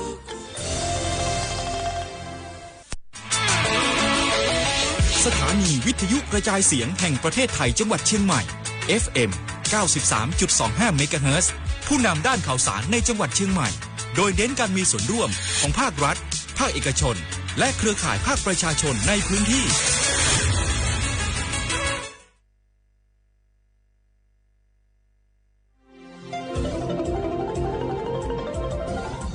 วิทยุแห่งประเทศไทย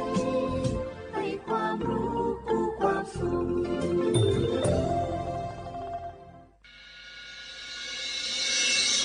สถานีวิทยุกระจายเสียงแห่งประเทศไทยจังหวัดเชียงใหม่ AM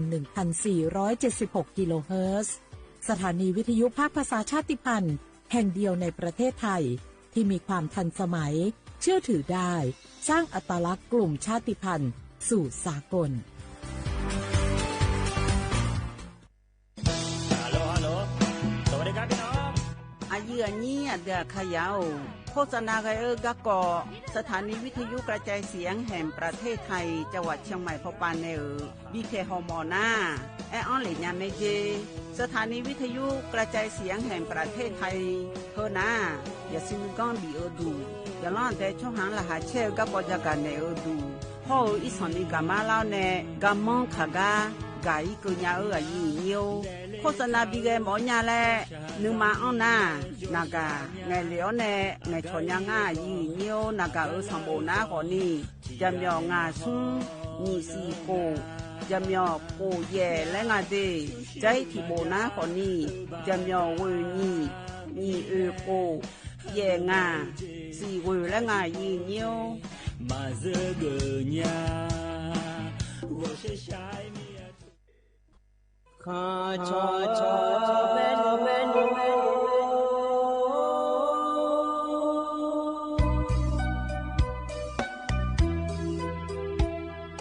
za ni cho pu le nga do wo tu ya ka ba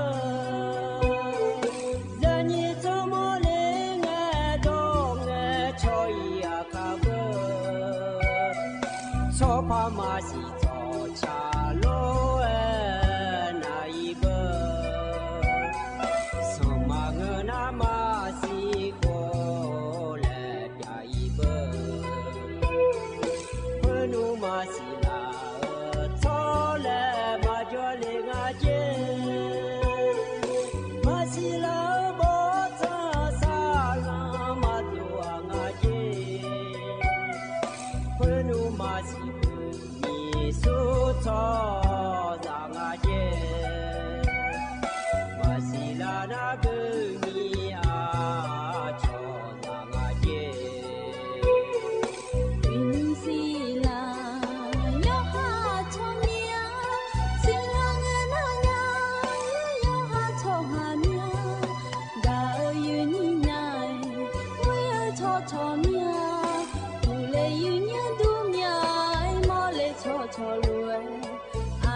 thằng ma y nhiều nhím sầu y như nè bây giờ thằng dưa la mẹ y nhà y sau nào lụt thằng dưa la lụa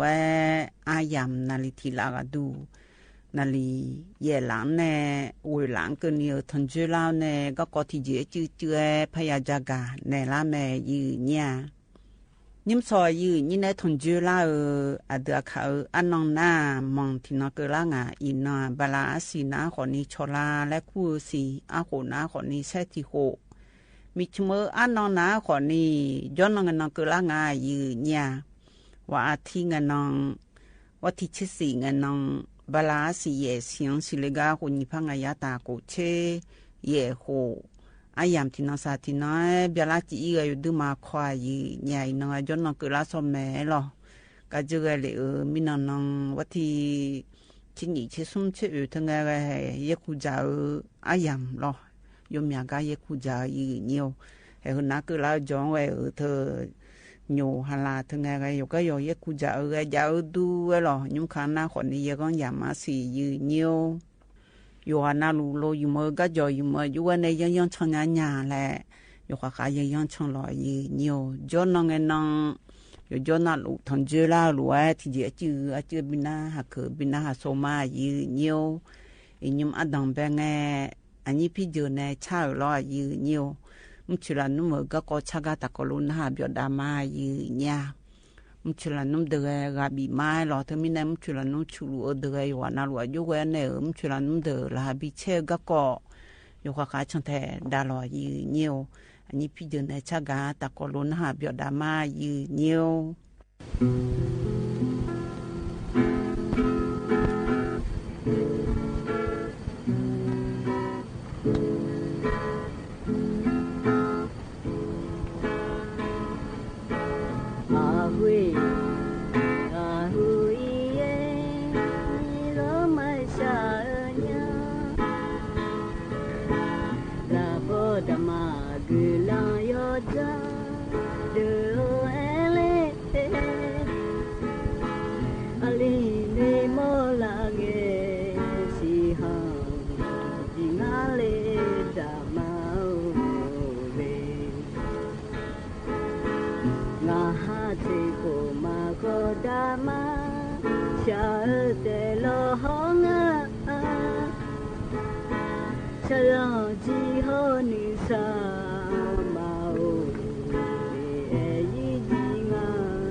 ขอดูเชื่อเฮางาดีละยาดามีสิทะเววดูลีขอเวเฮางาดีละงาดาดาโอเลกามาเมโดอาลีมานาฮัลโลฮเมียอาลีเมมอลาเงสิกาวิจิงาเลดามาโอเล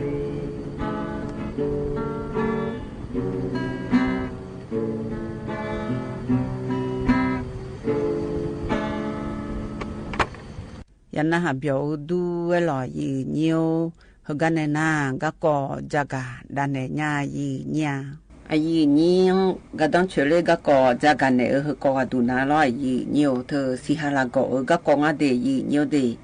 สิฮาลากอกะกอฮนาขอนี่กะต้องยุเฉลงาและจากาเนงายีเนียสิฮาลากอเอเกนาขอนี่ติเดือนามาจามออาลอยีเนีย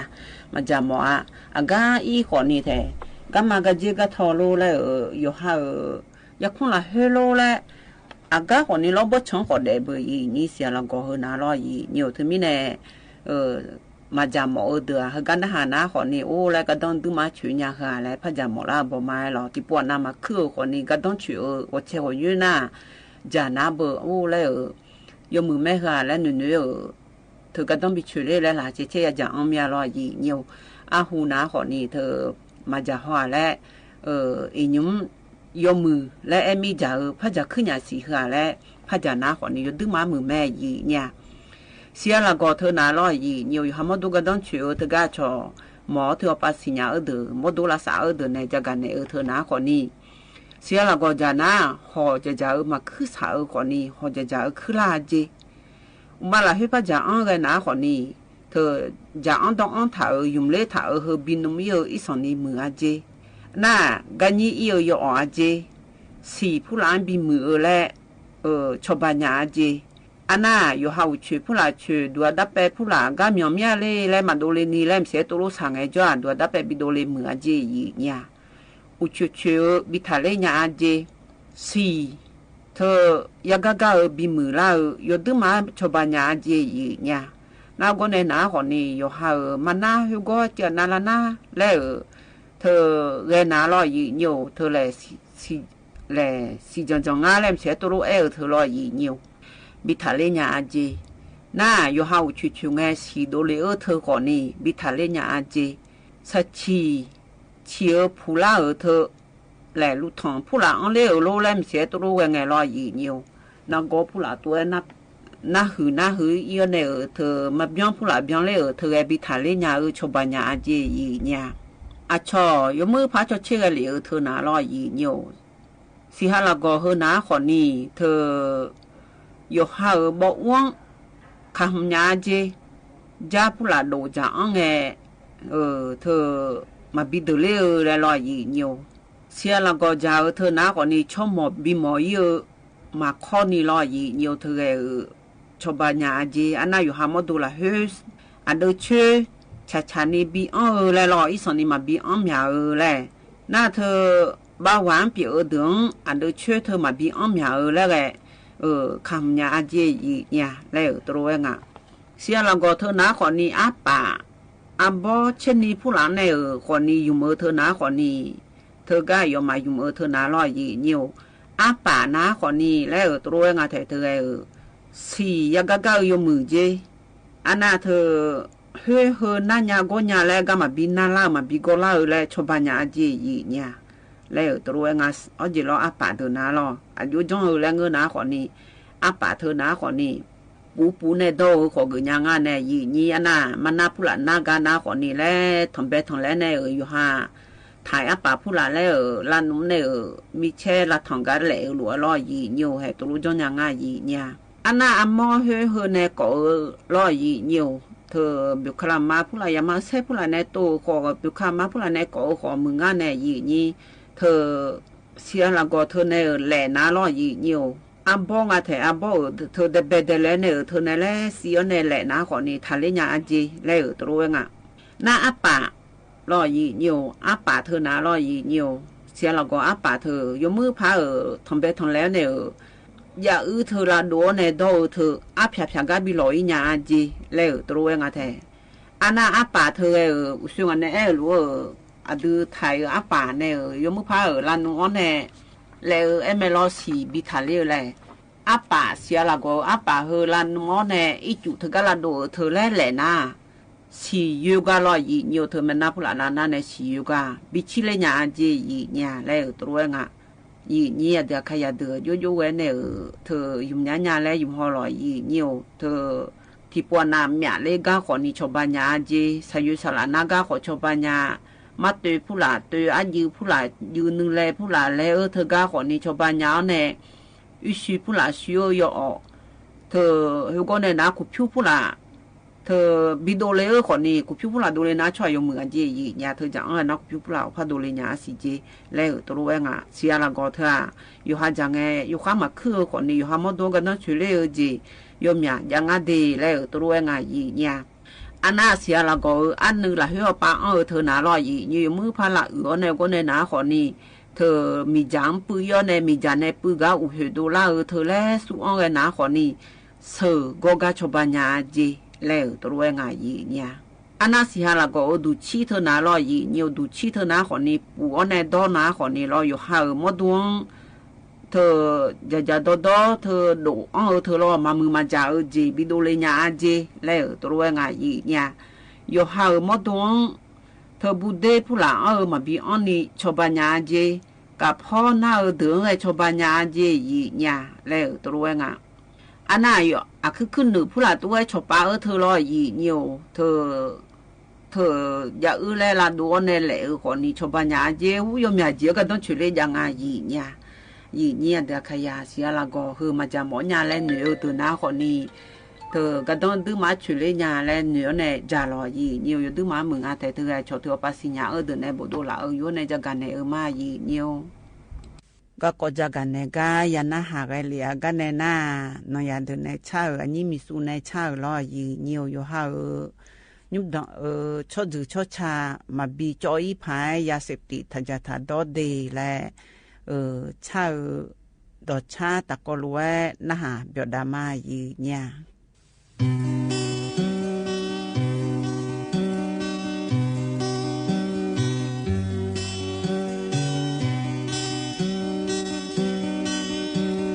จีบาชาเช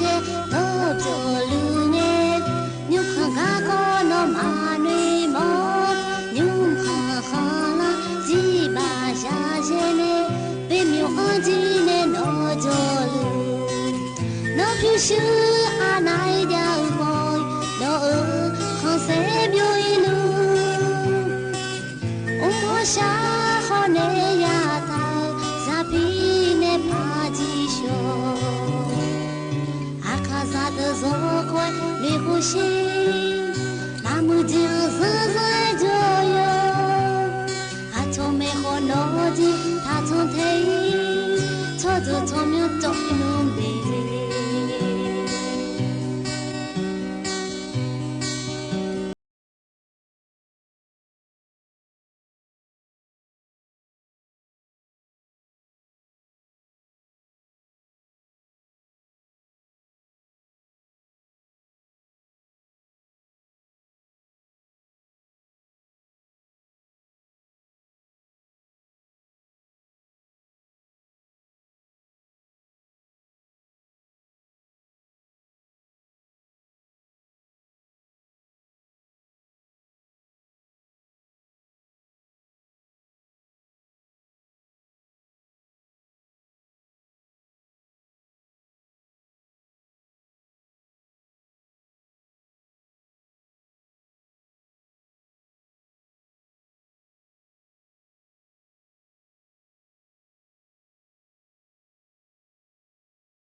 ยันนะหาเบียวดูเวลายืเนียวเฮกันในหน้าเธอเอาจะละก็กอจากาและพบีนะหาดาญายืเนียวยุงคานาขอนี่เธอยาคุจาอายามรอเธอมิแนอภิเนจักยาคุจาก็กอจากากาตะกอลุนะหาเบียวดามายืเนียวยาที่ว่าเบน่ายาได้ของอาบุตุยาเบเบียสุดที่ว่าเบน่าสุดที่หมดชีวิตเลยยาเช็ดเชื่อว่าพาน่ายาเช็ดเชื่อว่าพาเนี่ยยาดูดูมาพาเลยสุดที่เช็ดพาสุดที่ว่าได้เจ้าละลุมาพาเลย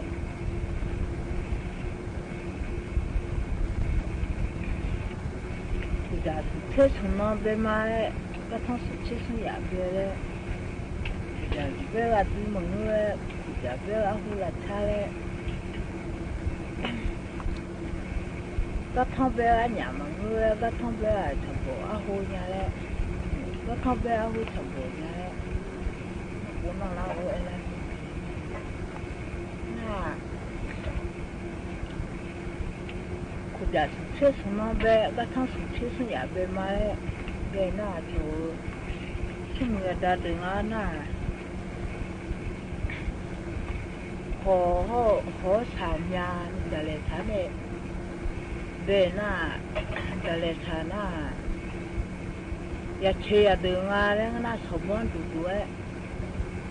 มาตัวด้วยจันกูคือน่าก็ชุ่มยาเนี่ยเบมีน่าเบน่ายศยาดึงอ่ะแล้วน่าจะสมบูรณ์ได้คุยอีกอย่างเนี่ยยศยาดึงสมบูรณ์ดิทุ่มมาหมอดิทุ่มได้เนี่ยสมบูรณ์ได้หมอเนี่ยยศยาดึงไม่ที่มาสานี่สมบูรณ์ได้ไม่ที่สารบ้าจ้าเนี่ยโอ้จะชื่อสมองเบก็ต้องชื่ออยากเบจูบดับเบิลชีเรด้วยจูบดับเบิลชีมึงเนี่ยสมก็ดับเบิลเสียแล้วเนี่ยจะอื่นน้อยก็ต้องอื่นน้อยแต่เบมาเลยเบข้างนี้น่าโชว์จะสละสักคู่ขมิ้นก็ต้องสละดิบขมิ้นเอาดีละมันบูดีเนี่ยเอาจะบ้อง이제 거의만 저 진짜 살아사고 카미 같은 소라지지 카미 거의만 이나 어디라 뭐 보지네 의와 부어누 바야 그런 빠떠야 나 뭐야 과 투보아 걸리래 어쩌래 채야 버리래 누가 비도야 마야เล็กเชื่อบ้องกับตัวอย่างมาหมอกว่าชื่อบ้าก็เขาเนี่ยนับพูดตอนนี้แหละเขาเนี่ยมัวแพ้มุ่งขาบ้าปะตอนนี้เดียวเนี่ยว่าเขาอะไรก็ชาจาจีโตก็ยังเนี่ยก็บ้านเนี่ยอายุมัวมันดีว่าชาจาจีโตตัวบ้านดีว่าจะน่าโอ้แล้วชิคกี้พายนี่คนน่ะเขาก็จีเราหมดจ้องอะไรดูเลยเขาก็จีเราหมดจ้องอะไรน่ะจ้องอะไรน่ะเทลีเนี่ยฮอลลีเนี่ยเขาก็จีเราหมดรับปัทธาจ้อจีไม่ปัทธาจีไม่จะยังมองอะไรเลยลูกก็ไม่ดูอะไรเลยน่ะที่ตัวจ้อก็ดูอะไรน่าก็ลิกุเนี่ยเขาเชื่อเนี่ยมังเงยเขาจีเราหมดบัวก็อิงเลยเขาจีเราหมดบัวก็ดูอ่ะยังเขาบุรุษเย็นตัวพวกอะไรเลยบุรุษเย็นนี่ผัวเขาจีเราหมดบัวเขาจะเนี่ยหมดคือเนี่ยช่องเนี่ยเขาจีเราหมดบัวเนี่ยไม่เคยช่วยเงยเขามังเงยไม่เสียชนในเจ้าข้าการุจ้าเดอาจียงเว้ยยูแล้วมันจะลุยยังมันจะทิ้งยังโอ้ยว่าก็จีเราไม่บูจ้องอะไรดูอ่ะจ้องบูเย็นตัวบ้องอะไรเลยมันก็ชุบว่ามันจะเลือกเชื่อบ้องตัวเลยจ้องอะไร hàng người được làm này buồn mà tôi muốn nhai một người chồng nó leo qua chồng ấy chồng ấy nó leo số có một người mà cho yêu ấy có gì làm một buổi mà nó leo chút đêm mà cả na mama le na mama yo mo do la ti le mama mo do le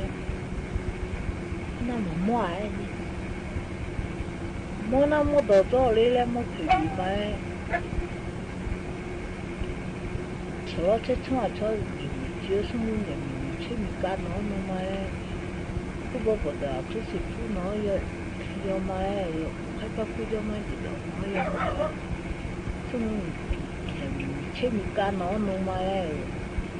e na mama ai na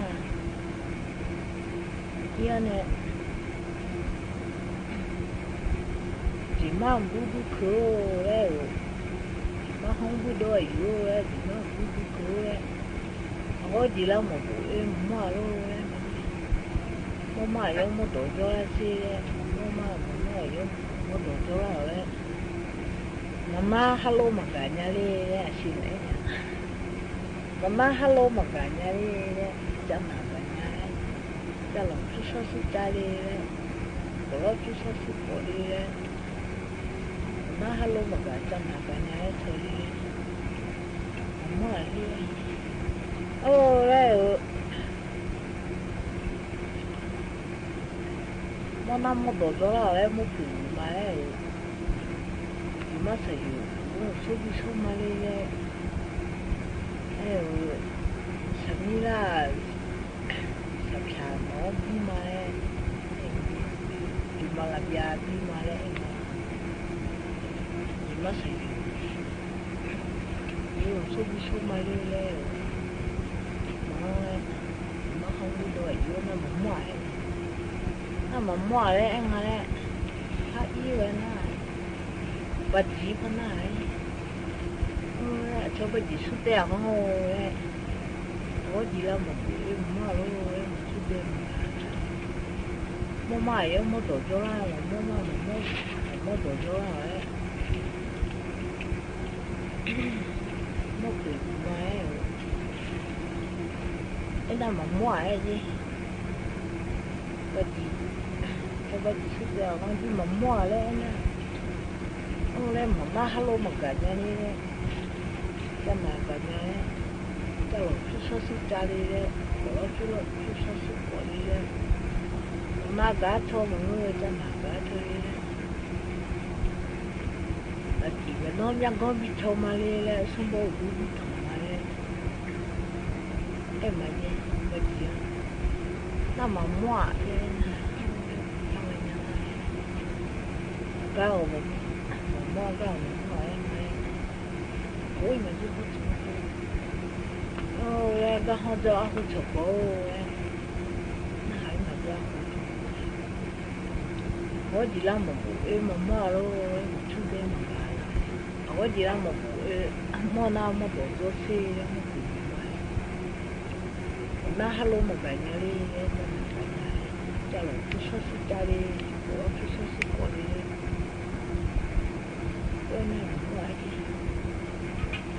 bố mà một tổ cho là đi nè mà cũng mà anh đâu gấu có chơi đẹp bên nó mới mà này em nghĩ à cô chơi đẹp bên mình tiền à cô cũng muốn được nhà thôi đấy phải yêu nè à không phụ liền ô leo à không leo có gì là một buổi mình mua luôn chút thế mà cái là nó mua cái mua yếu mua tổ cho là xe nó hello mà cả chân là cái nhà cho là chút số số trái lên có chút số số có đi em đi là hết số nó đi mà em làm mua là nó số nó bia nó học có mà số đồ nó bùi nha cái như này aha tôi chỉ có chỉ là một bộ chơi một trò ơi hoàn đẹp sau trong mà đi được không được nãy giờ nè chỉ là không này ôi chỉ hao đấy có chỉ là một bộ em mua lô đấy một chút tiền mà cả lại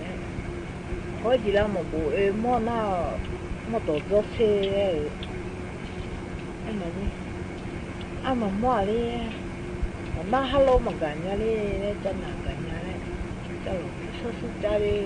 có chút chút có đi đấy nó cả cho một người đấy chân là cả cho đi đấy phải mà mua em mà đi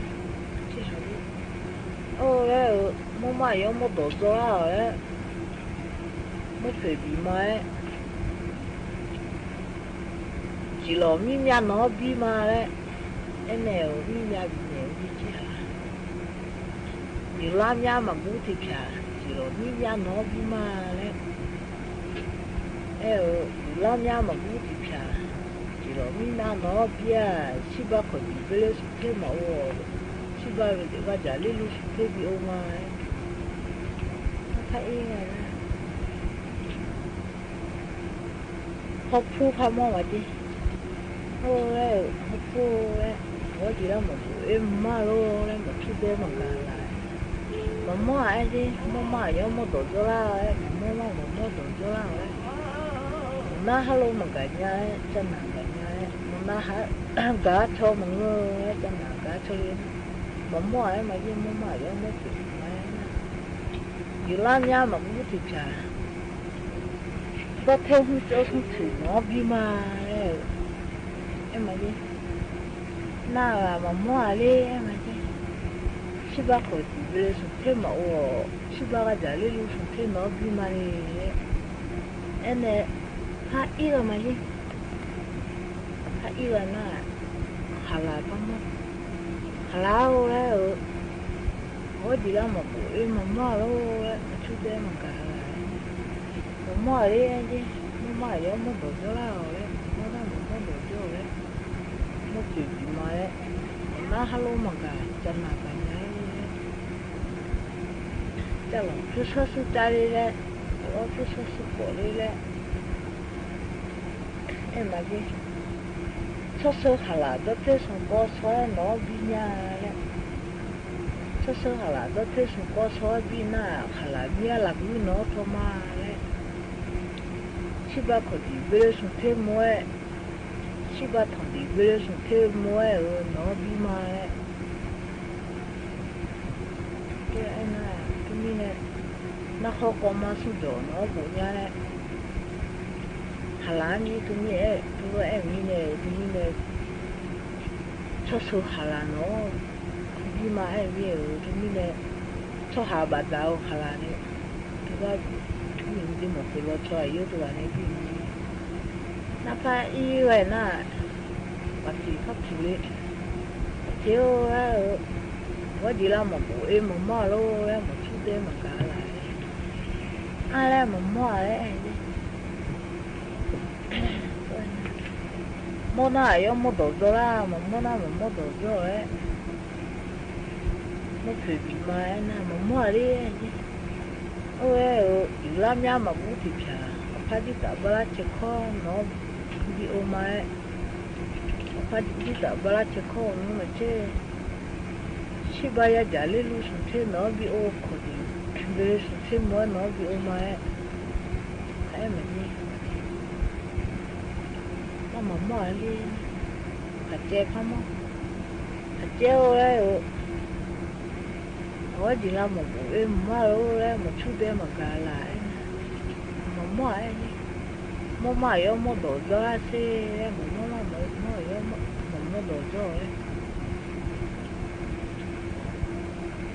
mua thịt mà cha lo chút sốt cha đi có chút sốt có đi nó hello một cái nhà đi cha là cái nhà đấy em nó hả đó ôi em mỏng mỏi ôi dù làm nhà mà cũng thịt chả nó không cho một số nó bị mà chỉ ba có bị bê xuống thêm mới 西巴家里路是偏老比多嘛嘞，来嘛你好嘛，哦嘞，孩子方嘛，孩子嘞，我记得冇不诶冇嘛路嘞呢，冇嘛诶，冇嘛有冇多做啊些，冇嘛有冇多做嘞，冇嘛哈路冇干家哩，真难干家，冇干错冇。叫老师说是这，我是说是过年的，哩，这哪个呢？抽嘛呢？我也冇么哎，冇嘛有冇多多啊？也冇给嘛呢？还在面这不抽嘛呢？那把这气那比我嘛呢？那还面还我这样，我还我今年嘛哎，今年我得哎呀我方面。我今年那不同不呀，韩国啊，有这那还不的。哦哎，老早嘛看那还没的，韩国嘛在这样哎，老早嘛那还呢，老早嘛阿爸呀，哦哎，老早嘛哎，我记得没不的嘛了，不哈嘞年。mi này thà y na là giờ lại bom bò ni xí số lại nhiều bây giờ thôi rồi mua mai yo mua đồ rồi lại mua gì mà đấy na bu ha lên na liu lên na lo bà thì có liu tê lên na do gì thì mất thì đuổi chi ra mất thì đuổi na ô là cho đậu do siêu我记得冇不嘛咯，出多了嘛嘞，冇买有冇多咗啦嘞，冇那都，冇那都呢，我比我送包去看那我们要送包去的，你几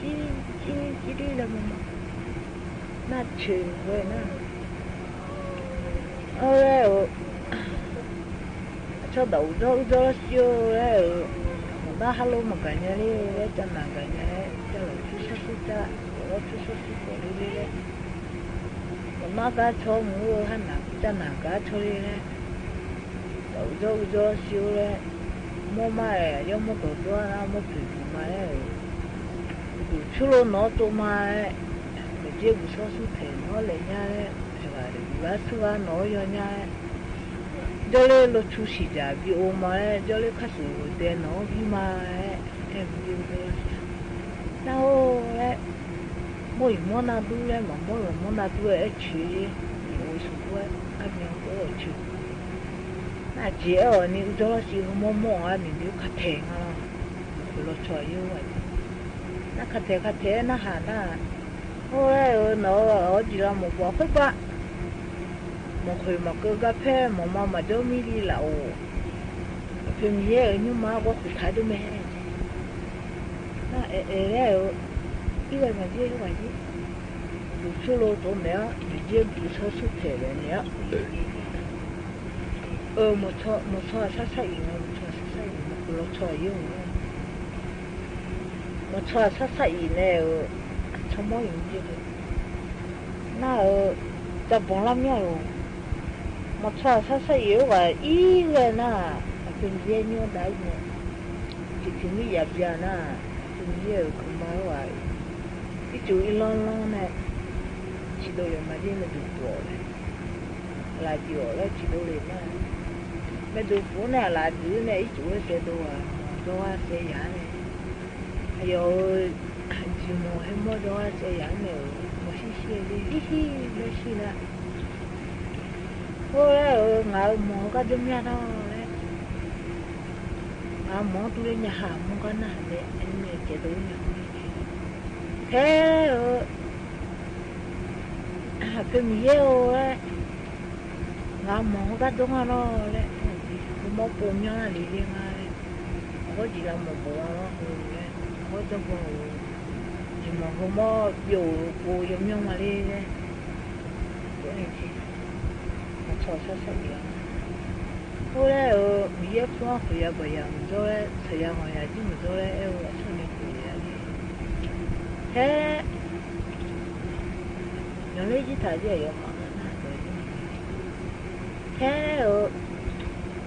啊就没回来，你也不回呀，不呀没做了谁呀也没做了我家，要回没也那看也看送回来，也看送回来回来，嘿，后来也看送回来多几买，啊就为了多嘞，多了些那多那米呀嘛不。唔怕กันยังไง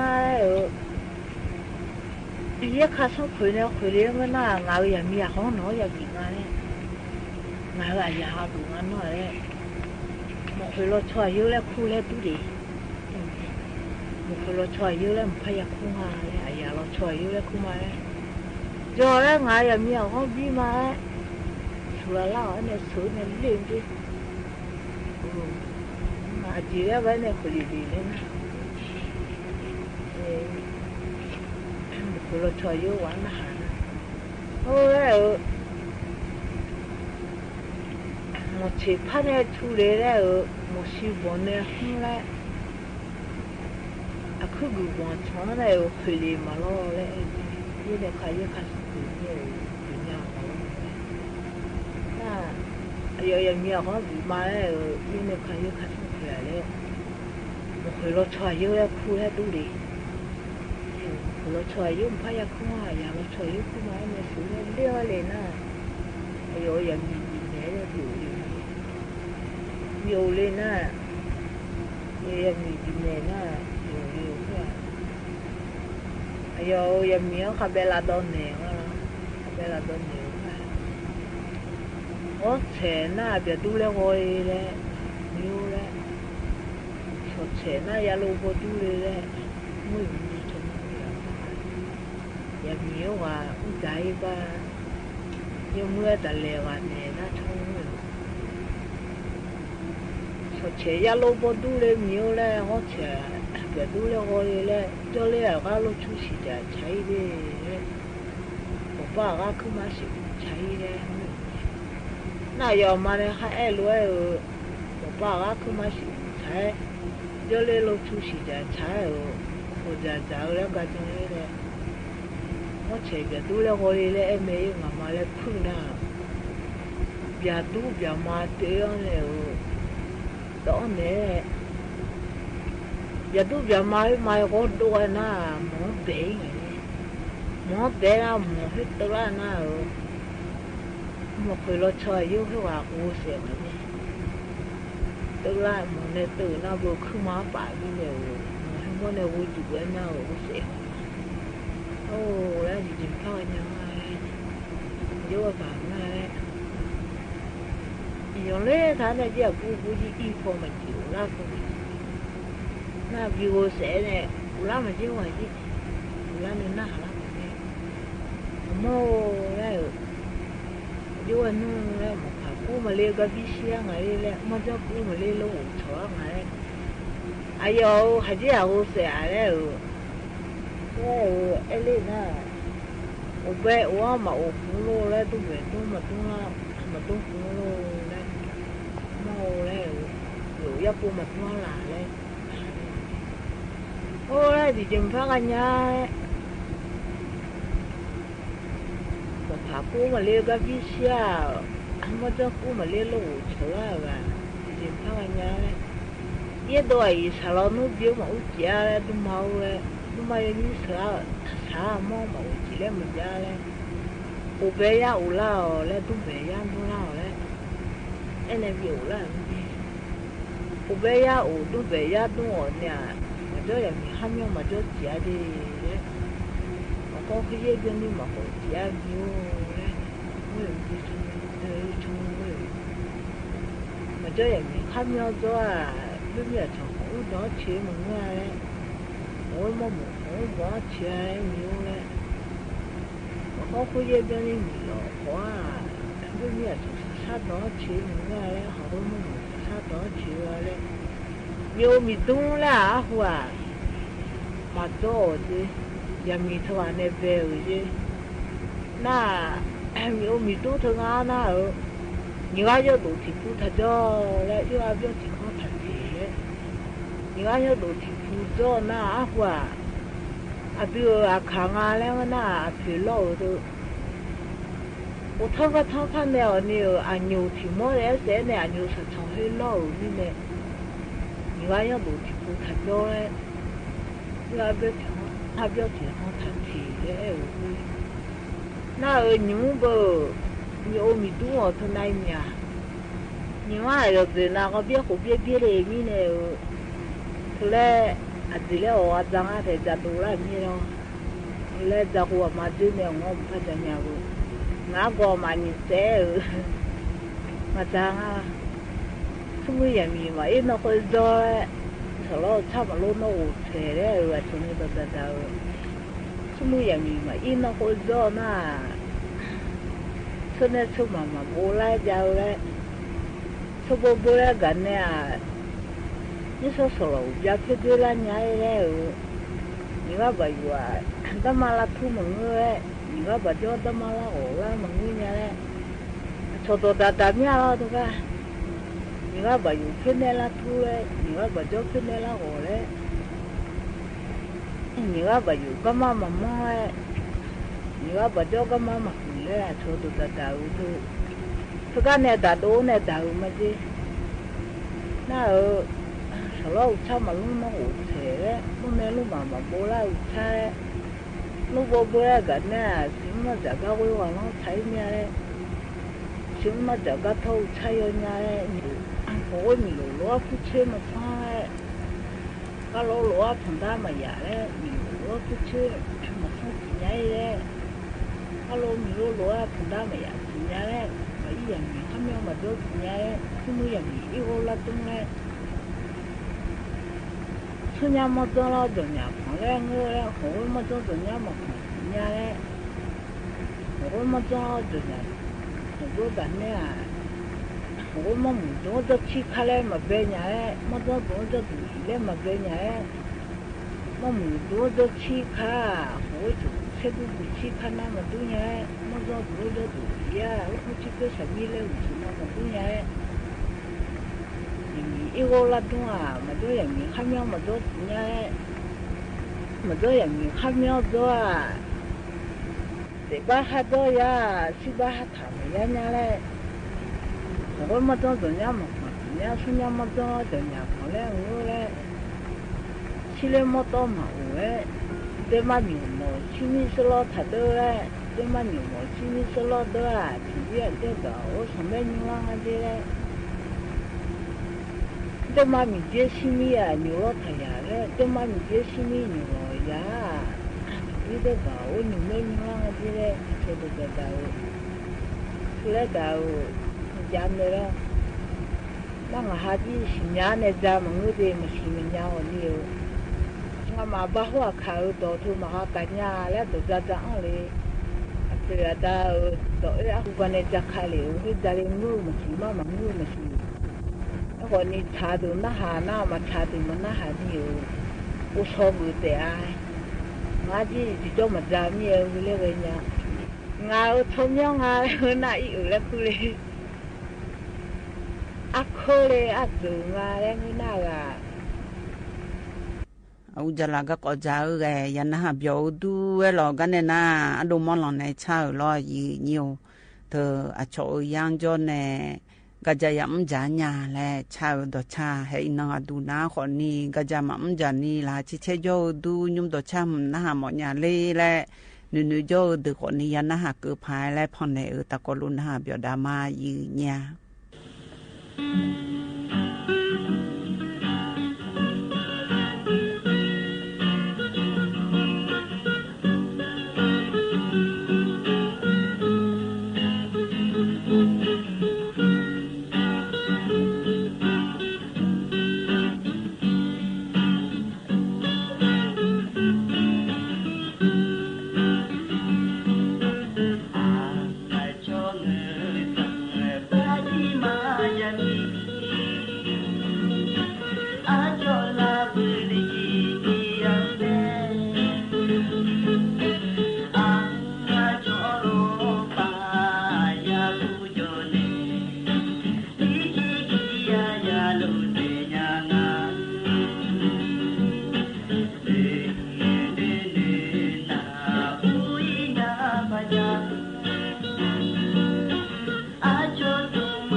ยันนาเบียวดูเวลายืนเยี่ยวกันในน้าอายามตงกาเจอ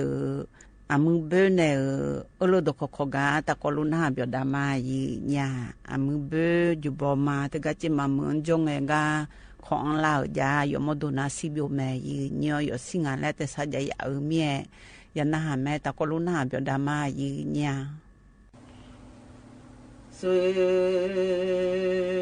ye ku ku ja be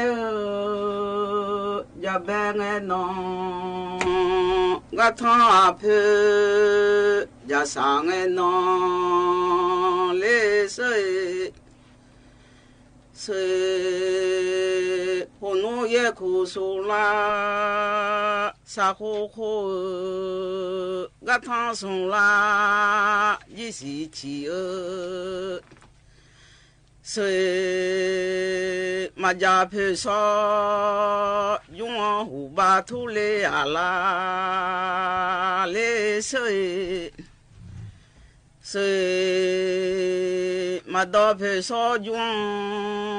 胡比罗哎，唔来啊啦，谁提火车包马路啊要火上要包罗，谁提拉也切帮。嘛塞啊要拉耶咯要帮塞嘞啊边啊你谁要妈咪呀是吧啊啦嘞呀要胡张也嘞嘛喂要胡拉车张也嘞啊谁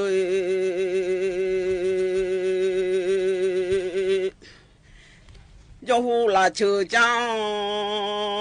提着年哎，米炒啊爷爷嘞，为娃的哦，胡包啊有啦呢，唱啊厉害，谁能包啊你啥嘛？不奈何，要妈咪呀撇骨，路外能来呀嘛？谁和侬家老爷啊家来娘，家老阿伯啊家来娘，谁匹马把忙把塞塞康了。哈妹妹这样，那叫了也有路爱好啦。谁个户口家呗？送车送孬，我趟送车来烧路爱呗哎，和弄啥呀的，别西马来，谁？和弄啥呀的，别西马个，不呀的，别西呀和弄啊家要弄讲谁阿姨我把家和老爸我户口家送车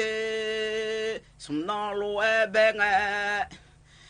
谁送不切票堂个，为帮路爱情哎，呀缺啊提个马吉呀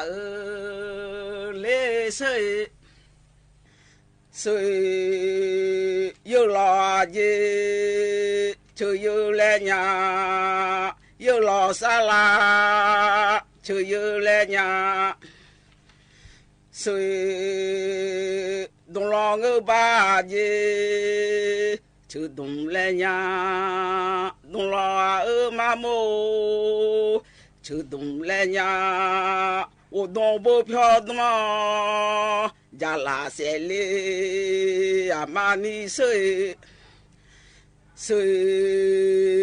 我东不漂动家拉塞哎米塞塞用塞嘛个，谁米塞塞秋塞要妈咪呀一路，那路比有天阳莫亮哎，谁有啊天要碰到。les mendiants, tiens l'oe mon ce oje hone sa do ma bo oje chepi hone da la mani oje nge ho nge che loe che la nya ce oje chepi nge ho nghe về về la nhà ni sơi sơi cứ bao bao da cứ sẽ phụ lô cho à li ha sơi cứ đồ à hè la ดูยาดอคือมาบอจีลอบาสมดาแกกาลีฮอสุย